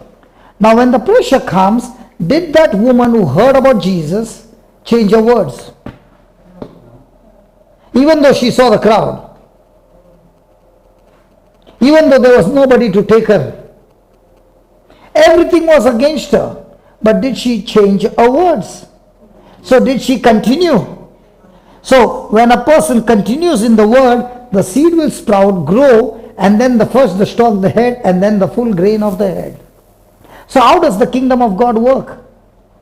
When you plant the seed or the promise of God, don't ask question how. Now for example, Jesus, I have this issue and I thank you Lord that according to your word I believe by faith that my problem has got sorted out. Praise God. I thank you Jesus. Now the question comes, how? And when you start asking how, you made a mess. Your job is to speak the faith. God's job is to teach you how each day it will happen. For example, did God speak to Joseph that I'm going to make him a great man in the Old Testament? Yes. Now, did he ask how? No. Did he keep watering the seed by telling himself, God has got a great plan for me and he's going to make me something great above my brothers? Yes. Did he share it with his brothers? Did they hate him? Yes. So when you speak faith, will your brothers love you or hate you? When you speak fear, there is no problem. Nobody will hate you. Because you are one like them. Hallelujah. Now, did they sell him as a slave? Yes.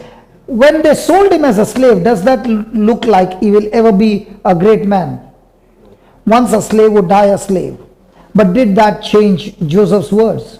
No. He still continued with those words. When the Egyptian master's wife falsely accused him and got him into the prison. Now would he ever come out of the prison? No. But did that change his words? No. He still kept watering the same seeds. Did a day come when the king called him? Yes. Now when he solved the king's problem, did he become a governor? Yes. But in all these manifestations, do you find Joseph asking how? Is Joseph asking when?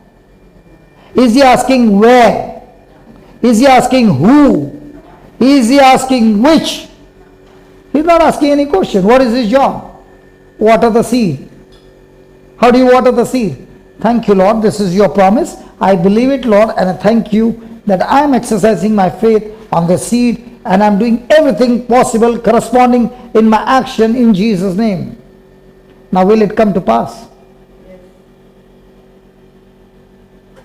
Are you understanding now? Absolutely, yeah. And I actually had an experience about 3 or 4 weeks ago, and I spoke with Mal, and he gave me a piece from the Bible to keep saying, and that's exactly what I said when I got the results of the test. How did that happen? That there was absolutely nothing. Would you like to share? No, that will help everybody. Would you like to share? Come and share. Come. But you are on the camera, okay? Can I talk to you? I don't know what happens to people when they come on camera. You know why I put the camera on? Because somebody in some part of the world is going like you are going through. And they have got nobody to talk to. You got Amal, he spoke, your problem got sorted out. Don't you think somebody needs a solution? Yes. So what do you want to be? Selfish? No. So come. Okay. And then whatever you say, after that we pray for the sister. Yeah, please stand here. Yeah, tell me.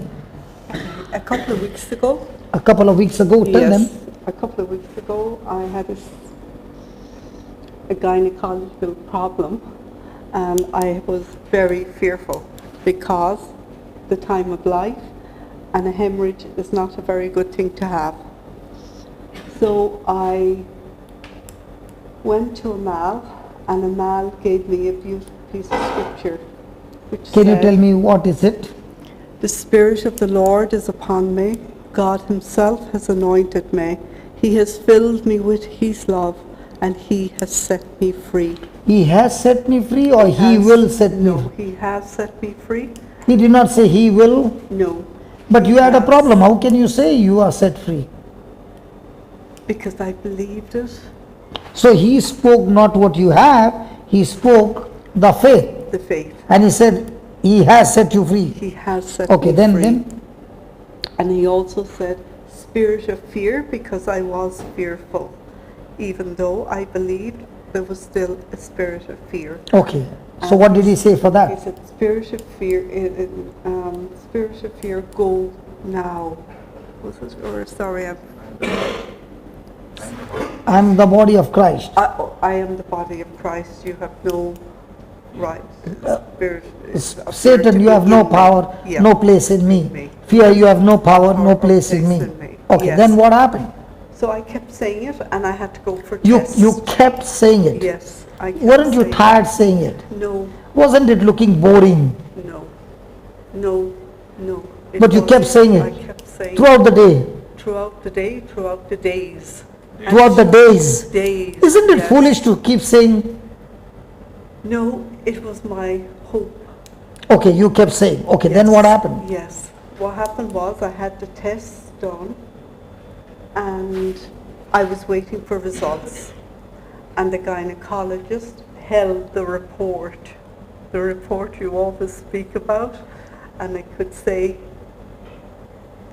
but she said, there is nothing there, So first the report was there and now nothing there. and nothing in the report to suggest there was, So once it was there, once it's not there, yes. without surgery. No surgery, but there was definitely a scenario there.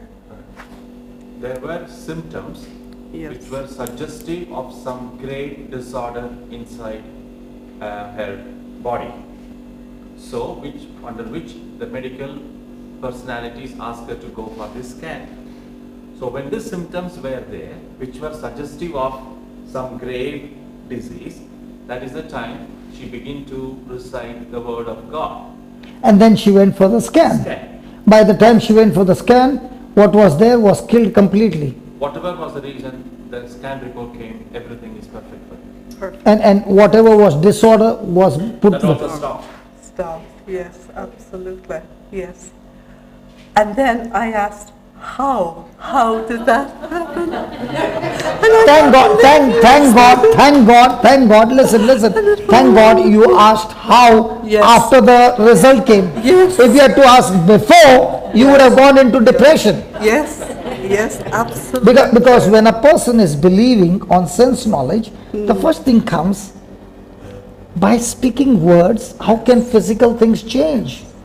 Now that person should understand, by speaking words, God created all physical things. Yes, Okay? yes. So next time you are going to ask how? No. No, good. No. Praise God. So Father, in the name of Jesus, all those who are watching right now, and they are going through some issues in their body, Lord, the same scripture that worked for her works for them as well. The Spirit of the Lord is upon you, my friend. God himself has anointed you. He has filled you with his love and set you free. You are the body of Christ, and Satan, sickness, and every work of the devil has no power, no place in you. In Jesus' name. Amen. Amen. Amen. Thank you. Come, my sister. Come. There is another one testimony. Okay, another one, then we take her. Yeah, who's the next one? Brother, you'll have to come here. And I know you have no issues of the camera. When I give up mine, he's getting more popular. It's not about popular, brother. It's about Yeah, I know. It's about how this man has killed that infirmity. Is he coming on the camera because the height? Or should I increase the height? No. It's covering? Yeah. I don't want to miss you. Okay. In the camera, are we both looking fair? You're looking not so fair. Little unfair. Okay. Tell us, brother, and tell us your name first. Dick Ryan. Dick Ryan. Yeah. Okay. Tell us what had happened. On the 20th of December You 2007. got to tell them. On the 20th of December 2017, I was at work and I got a severe pain, and I was taken by ambulance to hospital. The pain was so severe I couldn't even get up, and I was diagnosed with pancreatitis. I don't know if anyone here. Pancreatitis. Pancreatitis. Okay. Pancreatitis pain is something, one of the excruciating pain a human being can ever experience. Your own cells are being digested. That's right. Your own cells are Being digested. digested by the enzymes that is produced by the same organ. I had a blockage in the pancreas caused by some sediment from a gallbladder, and So in other words, your organ is eating up your own organ. that's correct. Yes. Oh my God. Then Yes. But it lasted 13 and a half weeks. I had pain for 13 and a half weeks. I had a complication as well. There was what were the complications? I had a pseudocyst which developed around the organ itself, the pancreas. This is just a very No, say it loudly. You know a cyst. When it is encapsulated and the sebum material is inside, trapped inside the same organ, unable to come out. So as long as the cyst is there, you will have pain. You will have all the symptoms associated with nausea and everything. Yes. So a man called to see me on one day, and I suppose during the, he prayed for me, and Now my first question is, did he pray for you or did he explain some scriptures to you first? he probably did. You don't remember? I can't remember. I suppose I had a lot of people praying for me as well. You gave me the scripture. You gave me the scriptures, yes. Because it's impossible for my brother to pray for somebody without a scripture. Impossible. Because we learned that the truth will set you free. Yes. The prayer won't set you free. The truth will set you free. Yes. And when the word continues in you, you shall know the truth and the truth will set you free. That's why I'm surprised. He can never do that. Because if he does that, he is not going under the principles. He used scripture when he prayed for me. Yeah. He did. By his wounds. Yeah, something, Yes, some yes, scripture he did. you have to He definitely give. did. Otherwise it will not stop. It's impossible. Yeah. Go ahead. Yeah. But it went on for 14 and a half weeks. But I remember you were talking about continually reading the word. I continued. Who, me or he? I did. No, who told you to continue to read? I did this for Okay. my own. Okay. I was doing it because I was lying in bed during Easter, and there was a retreat on down Castletown Bear, and I tuned into that, and I tuned into that every day, and I kept reading the Bible every day, and So you were watching on YouTube. I was watching on YouTube, and I was also I suppose I was continually reading the Bible, and So if you were continually reading the Bible, so your mind was getting full of God's word, and the other words which were going on in your mind was coming down, this was getting filled up. Yes. Is that right? Yes. Okay, tell us then. And also, I was doing a Bible course. I had been doing a Bible course up to Online. Good. Up to just before Christmas. In fact, I had my assignment put in the day I got sick, but I insisted that it happened on a Wednesday, and I insisted that I had it in by the Friday. Friday was the deadline, and I got Ella to bring in my computer, and I sent my assignment Wow. online on the Friday. Praise God. So I was too sick, and I was quite sick, and on around St. Patrick's Day, I happened to go onto the site again, and there was another course on site about St. Patrick in Ireland, or there was, and so I just said to her, look, I think I'll do it. I have a bit of time, and I was still quite sick, but I actually did it. And at the end of that week, I felt very sick on a Friday, and in fact I had to go back to bed, and the following morning I got up and I said to Ella, I'm absolutely perfect. I know I'm right. I could do anything. Wow. So in the midst of pain, Yeah. instead of going and searching for Google search, you went for word search. I was word search all the time. And online, Online. doing the course. Yes. And feeding your spirit with the word of God. Yes. And the spirit changed that word of God into faith. Yes. And faith got the job done. Exactly. So what had actually happened after planting faith? What was the difference now? When all of that pain went off, I was free. free. And then did you go to the doctor again?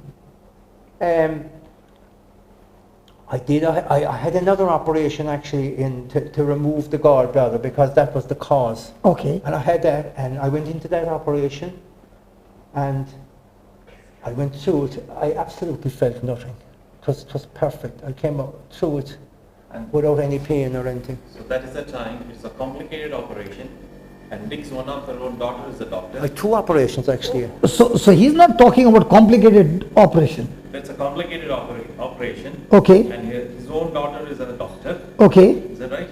Yeah. Yeah. And then the prayer we met in the hospital, the prayer we made, Lord, we thank you for filling the doctors and the medical team That's right. Yeah. with your wisdom, so that when Dick has a supernatural, speedy recovery without any complication, resuming back his work at the earliest than normal others are doing, to prove that your touch is on him. And after that major surgery, his wife Ella was so cruel to him, he could able, Sorry, she was? she was so cruel to him, I don't know. cruel. The wife was so cruel to him. Yeah, made him to get up in the chimney to work on the 5th day. He was cutting the grass. She went to town, and I felt so well. I went up to shift the aerial, the BBC aerial, and when she came home, I was up on the roof. So I was quite. On the 5th day. Very close to that, yeah, because I hadn't got the.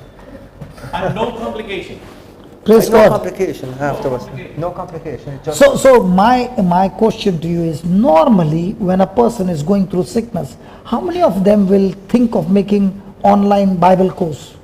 I don't know. I just said I'd do it, and I felt that week I had been working on it and sending in my assignment. So it was your decision It was my not to decision. focus on the sickness, Yes, but get into the Word that's right. and get rooted in the Word. Exactly, And the yeah. Word did the job Yeah, I was rooted in it all the time anyway, because I was watching on on the YouTube. On YouTube. So but now with this coming in and feeding yourself the whole day with the Word, Yes. everything changed. Everything Thank changed. you.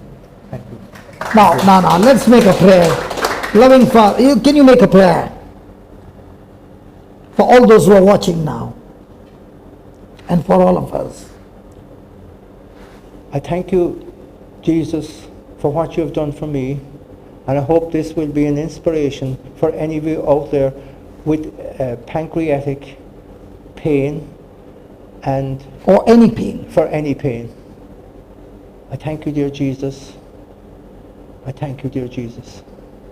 Lord, we thank you that same anointing, the same faith, the same power that worked in his body, and just as the doctors were filled with wisdom and they did that operation with your anointing, that there was no complication but everything worked on fine and supernatural recovery, in the same way, Lord, I release the same anointing with my brother, that their lives have been touched, their bodies are being healed, and they have been set free.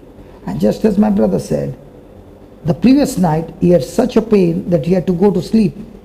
But the next morning when he got up, everything was over. Lord, before the breakthrough, there are battles, but in all these battles, Lord, I thank you that my brother continued in the word and the truth set him free. In the same way, Lord, let your truth of studying the word set every person free from sickness, disease, marriage problem, relationship problem, financial problem, every problem in Jesus' name. Amen. Thank you, brother. Come on, let's give the Lord a big hand for that. Come, my sister.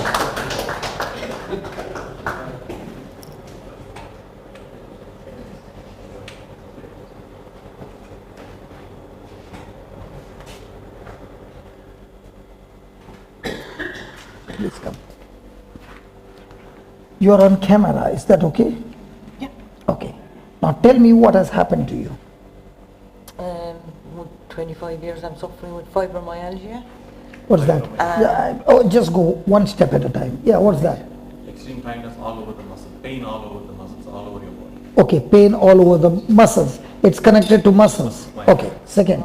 And a year and a half ago I was diagnosed with having to get my 2 hips done. So I'm hoping that they'll be done in August. So she's for the past 1.5 years waiting for the hip Replacement. surgery. So the cartilage is problem. The bone. Bone problem. It's gone bone on bone. Bone and the cartilages together? Yeah, the bone is rubbing against the bone. Yeah, so, Cushion effect is gone. so the cushion has to be coming. Yeah. What's the next one? And osteoporosis. Thinning of the bone. The bone doesn't have the real strength. Okay. Do you know why I'm asking you the details? Because through the scripture, we can recreate them. Before we start, I'll show you 2 scriptures and then we will start praying and everything will be over. Are you ready? Yes. Just put Hebrews 11:11.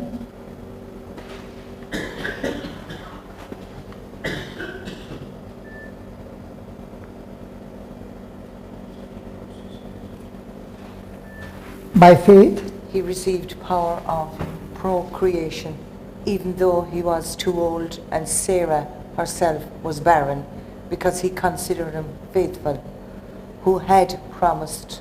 so read that again.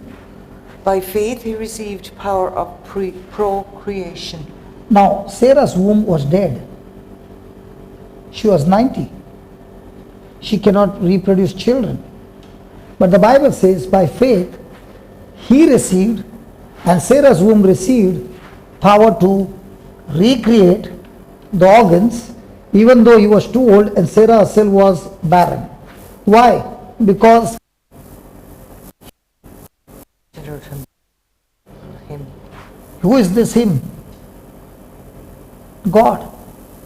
So when God said a word, he believed that God is faithful to keep his word.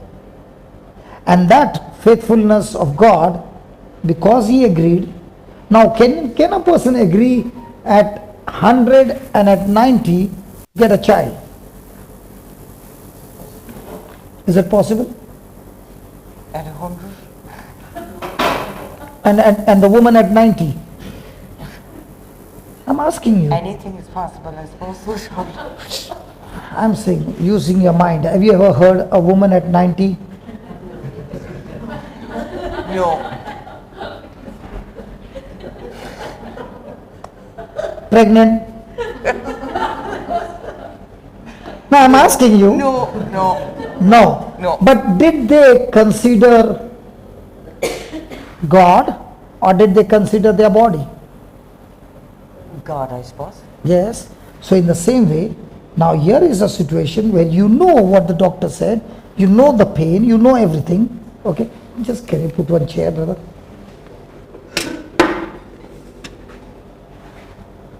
Yeah, sit down.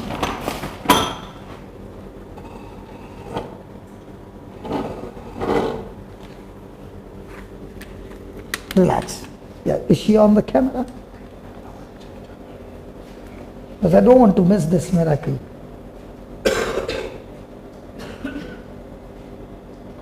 Okay. Now, in the natural, the womb was barren. But the Bible says he received by faith or by sense? By faith. So for faith, there has to be the word of God. So in the same way, for this creative miracle to take place, there has to be the word of God. Are you following? Okay. Now, the moment you start thinking not on your sense knowledge but on the word of God, by God's supernatural power, your bones will be formed right now. The other day we were in where that lady of 47 years, Glowntown. This lady was on a wheelchair because of an accident for 47 years. Okay, and she got up and walked. Now, why did she walk? Because she saw with her eyes another lady come for 68 years with one leg short by 2 inches. And she saw it right before her eyes. Her leg grew by 2 inches and she got up and she walked. 68 years, born with a defect. Her legs would not bend for 68 years. They were stiff and she began to walk. When she saw that, now what happens? Did her mind change from sense knowledge to word knowledge? Yes. Now what he was saying, what was he saying? I got myself into the word and that changed everything. Okay? Do you agree with that? Yes. Okay. Scripture, Mark 11:23.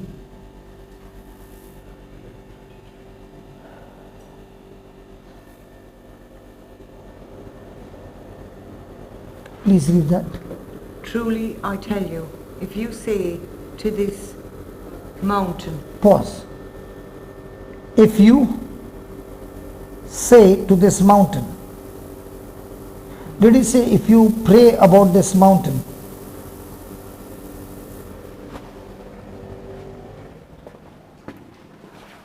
Truly I tell you, if you, say, did he say or pray?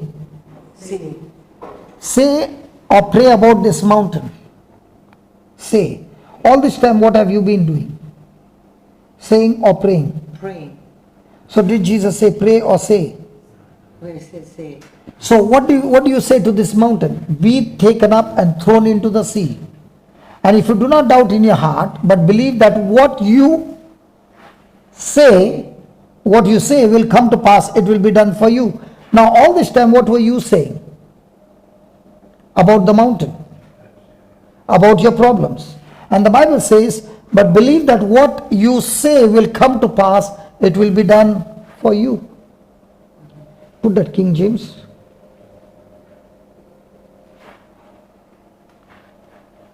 For truly I say unto you, that whosoever shall say unto this mountain, be thou removed and be thou cast into the sea, and shall not doubt in his heart, but shall believe that those things which he said shall come to pass, he shall have what?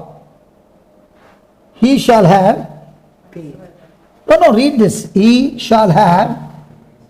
whatsoever. Faith. So the Bible says, whatever you say is what you have. What you will have. So if you are saying, I got problem in my bones, what will you have? What you say? Did you follow? No? Listen. Did he say he shall have whatever he says? So you shall have whatever you say. So now will you say that you got those problems, or will you say Jesus healed you? I would like to say Jesus healed me. But all this time what were you saying? I was only saying what the doctors told me. So that's why, did you get any healing? No. So are you willing to change your words? Yes. Are you ready to change your belief? So from now on, are you going to speak to that sickness or pray about the sickness? Pray. That's where you went wrong. He never said pray. Look what Jesus said.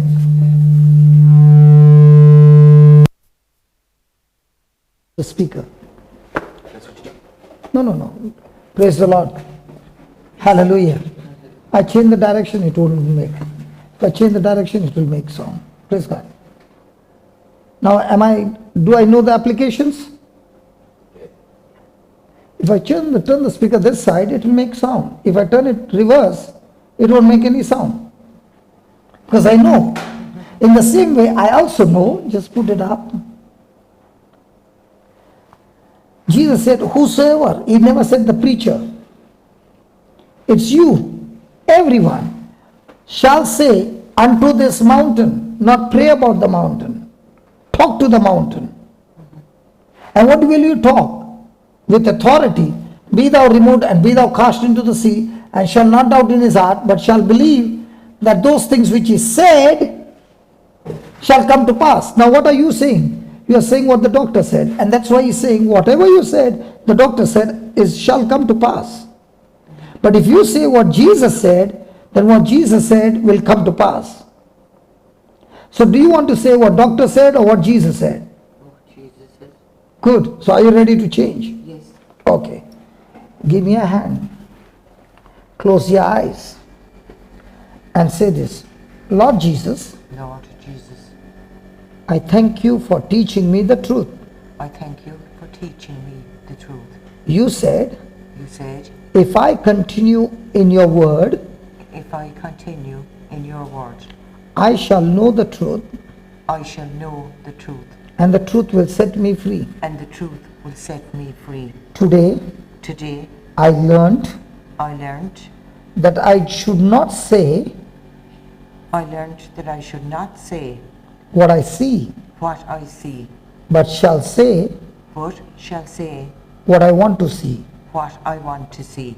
Jesus, Jesus, you said to your disciples, you said to your disciples, I can speak to this mountain I can speak to this mountain and command it to be uprooted, and command it to be approved of, and it shall obey me. and it shall obey me. I shall have I shall have whatever I say. whatever I say. So, So, according to your word, according to your word, I am not supposed to say I'm not supposed to say what I have, what I have, but I'm supposed to say but I am supposed to say what I want to have. what I want to have.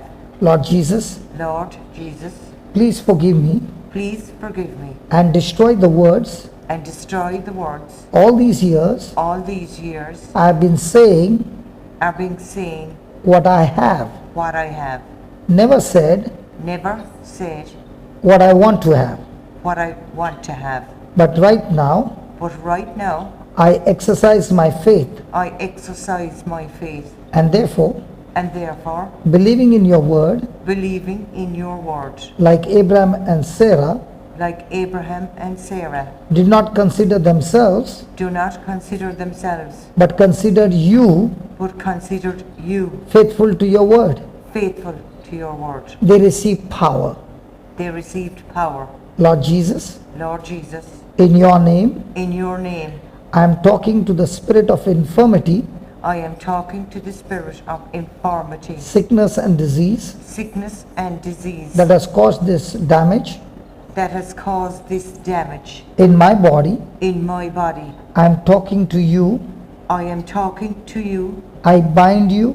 I bind you. I curse you. I curse you. I rebuke you, I rebuke you. and I cast you out of my body. And I cast you out of my body. Get out of my body Get out of my body right from the root. right from the root. You have no power over me.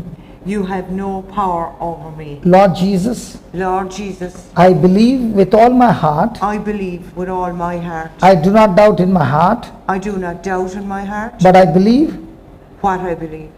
whatever I said, Whatever I said, it shall come to pass. it shall come to pass. You said, You said, I shall have I shall have whatever I say.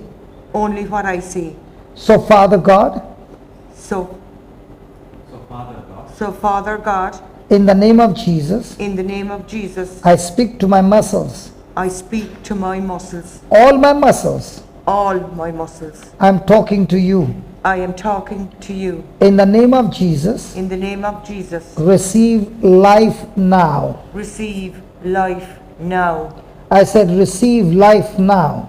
Receive life now. In the name of Jesus. In the name of Jesus. Be completely restored. Be completely restored. All my bones All my bones be recreated now. be recreated now. Whatever was damaged, Whatever was damaged, in the name of Jesus, in the name of Jesus, be recreated right now in the name of Jesus. be recreated right now in the name of Jesus. Lord Jesus, Lord Jesus, I thank you. I thank you. My joints are lubricated. My joints are lubricated. New cushions have been formed. New cushions have been formed. The nerves, The nerves, tendons, tendons, ligaments, ligaments, the cartilages, the cartilages, I command them I command them, be recreated now, be recreated now, completely restored, completely restored, relaxed, relaxed, loosed loose, in the name of Jesus. in the name of Jesus. And I thank you, Lord, And I thank you, Lord, for this quick surgery, for this quick surgery, divine surgery, divine surgery, by the power of your word. by the power of your word. All the pain in my body, All the pain in my body, I command you, I command you, leave now leave now and never come back again. and never come back again. Lord Jesus, Lord Jesus, I have said it, I have said it, I have believed it, I believe it, and I received it, and I received it, and it is done. and it is done. In Jesus' name. In Jesus' name. Amen. Amen. Now get up.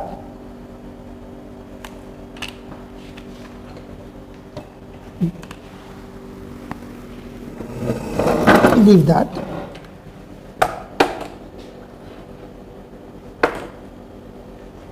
Let's walk. And listen. Before you walk, close your eyes and remember those days when you were walking straight. Were you born this way?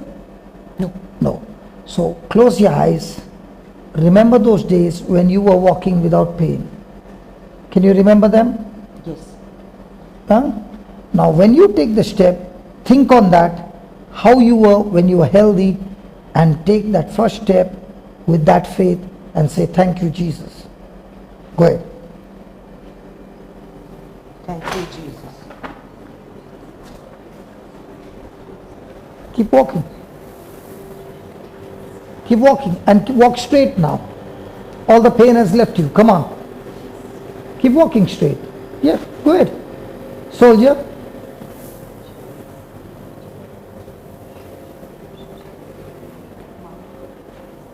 Turn back and say, thank you, Jesus. Thank you, Jesus. And do this.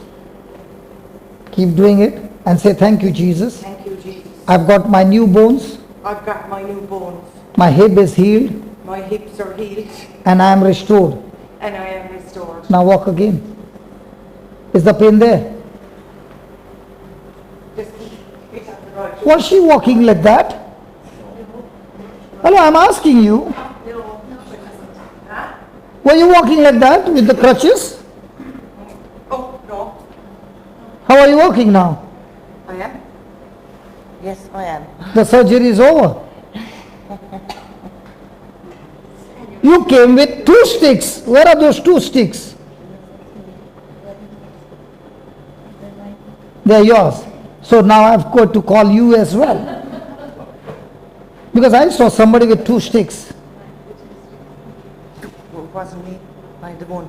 Now, I want you to keep saying, thank you, Jesus, I'm healed. Thank you, Jesus. Go up to the wall and come back. There'll be not even a trace of pain. Just do that. Say it loudly. Thank you, Jesus, I'm completely healed. Loudly. Can you see that?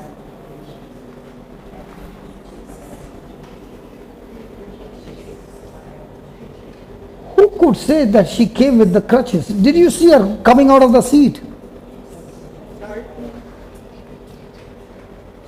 No, she doesn't want to stop. What is she saying?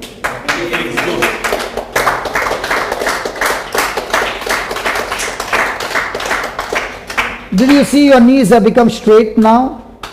Yeah. Go one more round. And your posture also is going to change. Try to make your posture straight.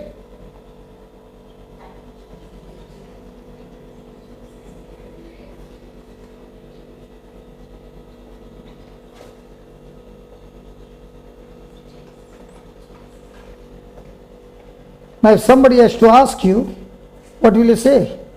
Thank you, Jesus. I am completely healed. Healed. Your hips are new now. No pain. Come on. No pain. No pain.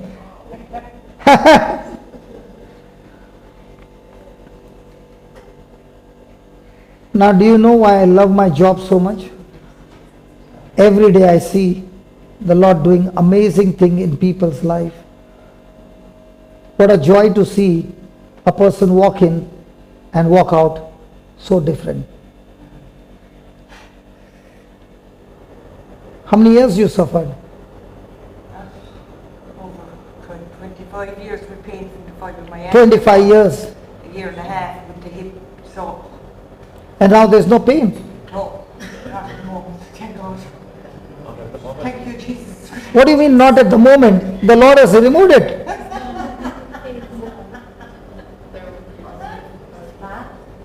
There will be no pain. Pain is gone. It's gone. You can't believe it after 25 years. No. And no charges, free. And the surgery is free. Please come here. Let me hear more from you. Come here. And then it's your turn, okay? You don't want to come?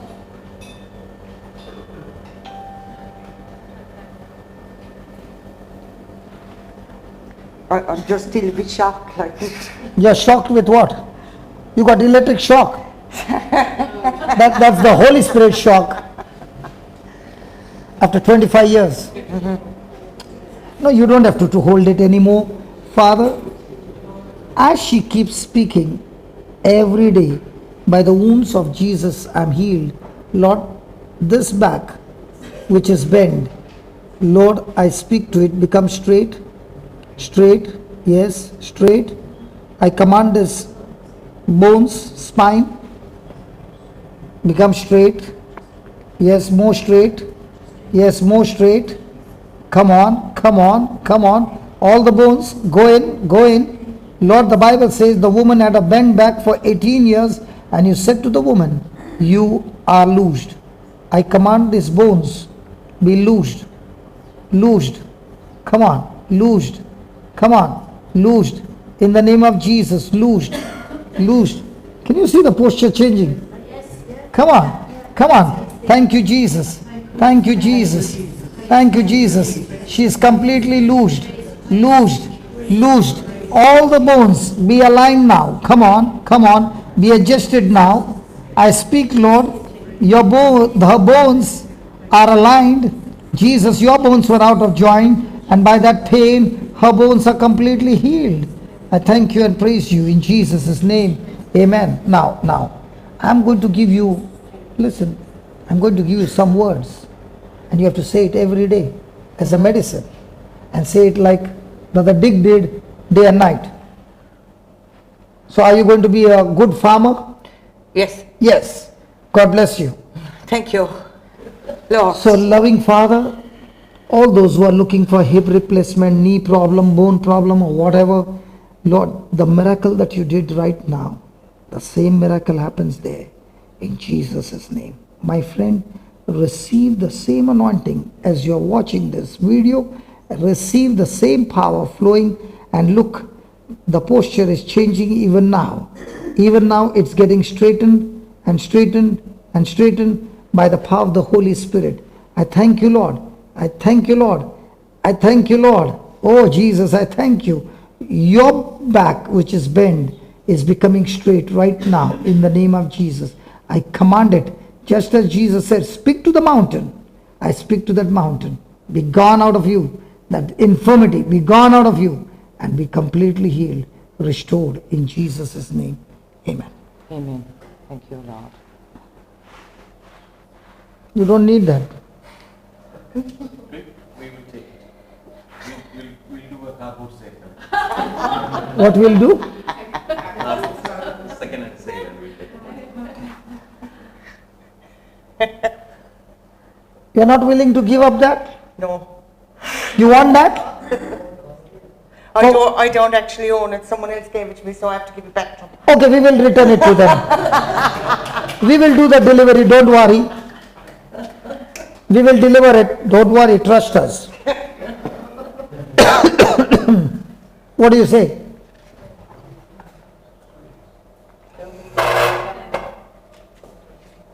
See, I wear calipers. I wear calipers on both my legs. What is that? Calipers. Yeah. Yes.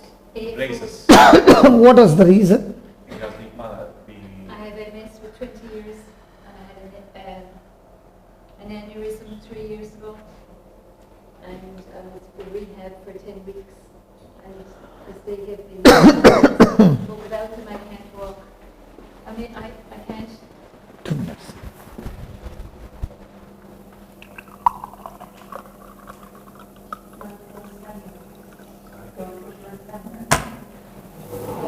okay. So you're I was on camera before. You don't want to be on the I camera. know I was on it before with you. No problem. Tell me, what's the problem? You got braces Yeah. and But I And? mean, I'm happy to be as, as good, but at the same time, you said get rid of the crutches. But I can't manage without the oh crutches. no, I will not tell you without the Holy Spirit doing those work. I know. See, listen, I did not tell her I know. just leave everything. I was holding her hand. Yes, you held my hand before, you did. Okay, Yeah, yeah. okay. Now all this time, whenever I prayed, what were the words that you spoke all these months? Did you keep speaking the word of God or did you keep speaking your fear? Let's be honest. My fear as well. Yeah. Okay. So I'm going to make a prayer and from then on I will write a prayer and give you, which is the word of God. You say it day and night. If Abraham received power and Sarah received power by which her womb could get fertile at the age of 90. The Lord is saying, can you believe that I am the God of impossible? Okay? I've even seen a person who had no organ, the Lord formed a complete new organ. That's my God. Okay? And what did you say about your head? Something you were saying. And a brain aneurysm. dilatation of the blood vessels. I had Means? 3 operations on my head.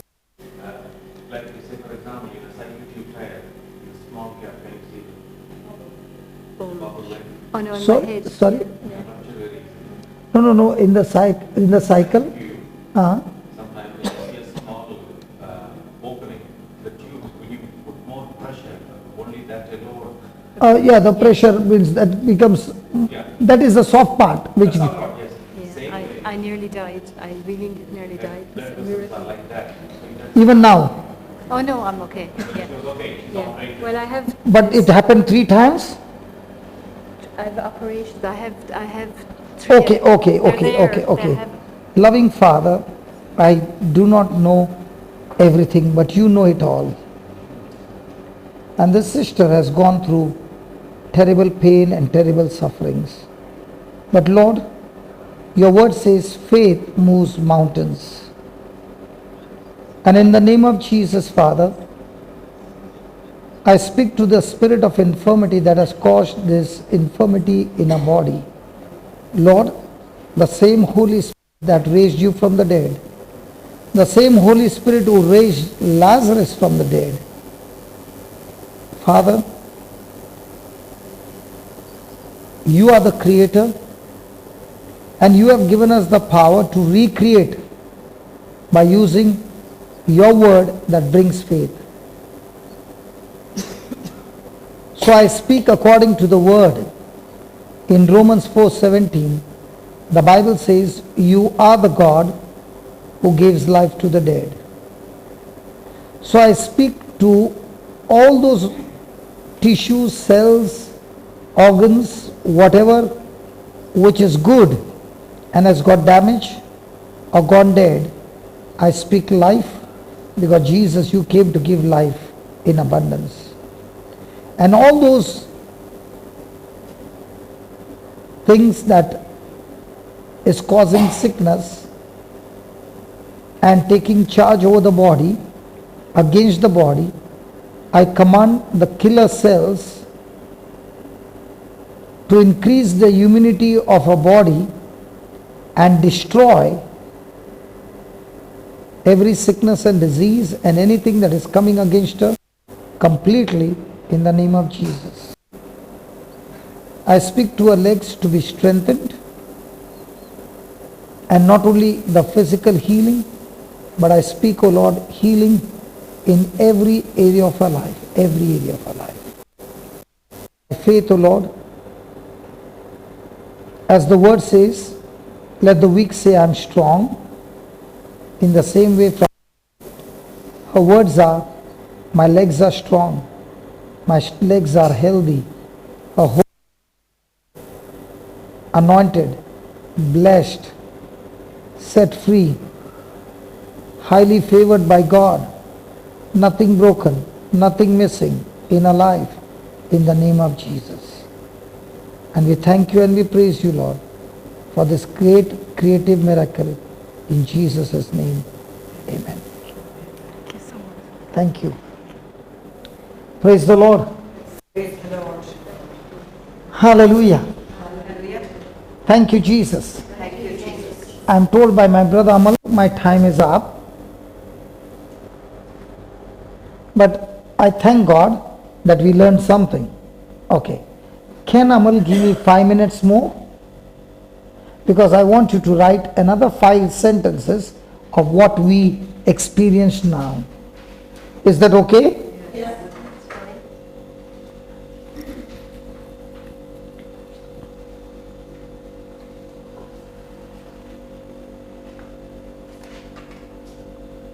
fine. God's answer, just put that. God's answer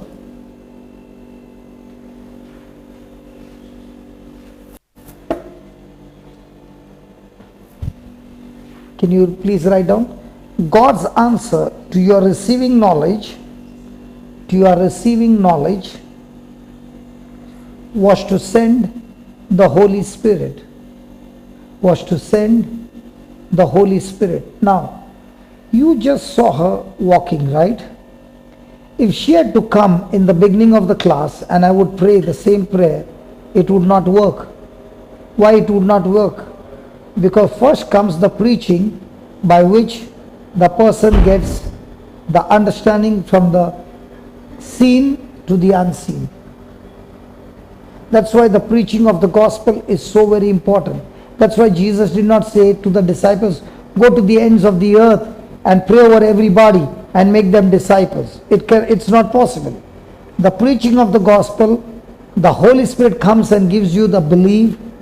He takes away the spiritual blindness, opens up your spiritual life, and that's when everything begins to change. Okay? Then, many times,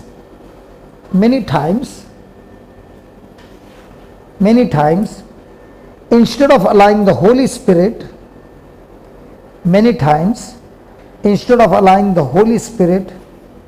to guide them, people allow circumstances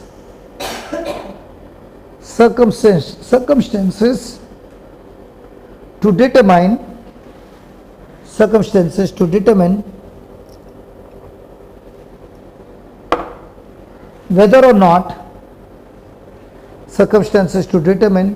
whether or not they are on the right path.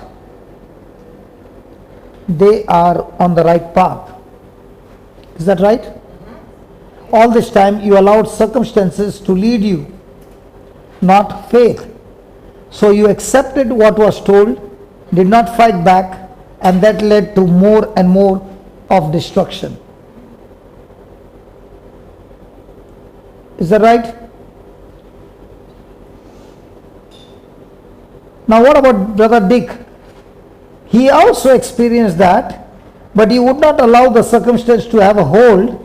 He kept pressing against the circumstances, studying the word. What happened? The recovery was supernatural. On the 5th day, you heard him say he was on the top. What, cleaning the chimney? Antenna, so that he could watch the. Not he. His wife could watch. So you went to turn the antenna for your wife to watch. She doesn't watch it for myself. You know that? But you both to watch. You both of you watched it. Sometimes, but Dick would normally watch it. That's what he said. Yeah, that's what I said. How can the wife do that? He wanted to see it, so he went. Praise God. Write down. Ask the Holy Spirit to lead you. Ask the Holy Spirit to lead you in the area in which you need help. Ask the Holy Spirit to lead you in the area in which you need help.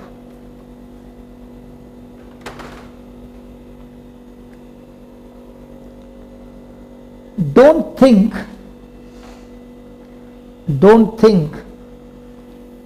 that you haven't been saved long enough. Don't think that you haven't been saved long enough, or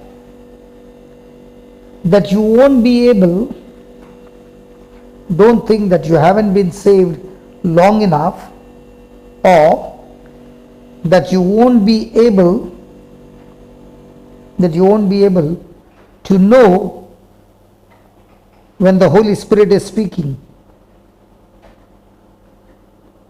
When the Holy Spirit is speaking. Will the Holy Spirit always speak according to the word? Yes. Yes.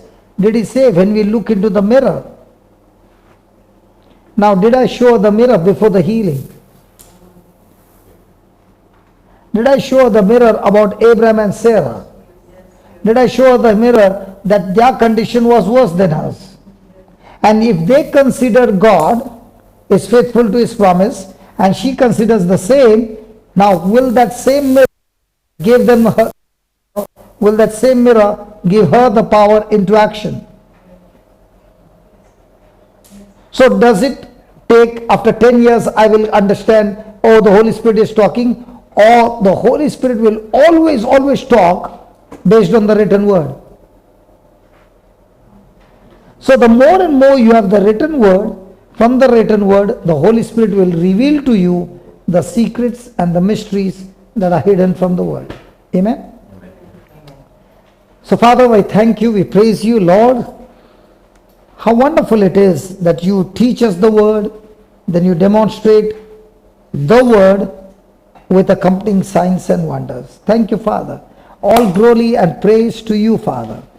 It is you who is teaching us. It is you who took care of the whole class, and you made it so interesting for everybody to understand. And thank you for the glorious testimonies that we saw over here, and also those who are watching right now, great and mighty testimonies happening in their life. We thank you and we praise you in Jesus' name. Amen. Amen. Yes. Cut off the recording, my friend.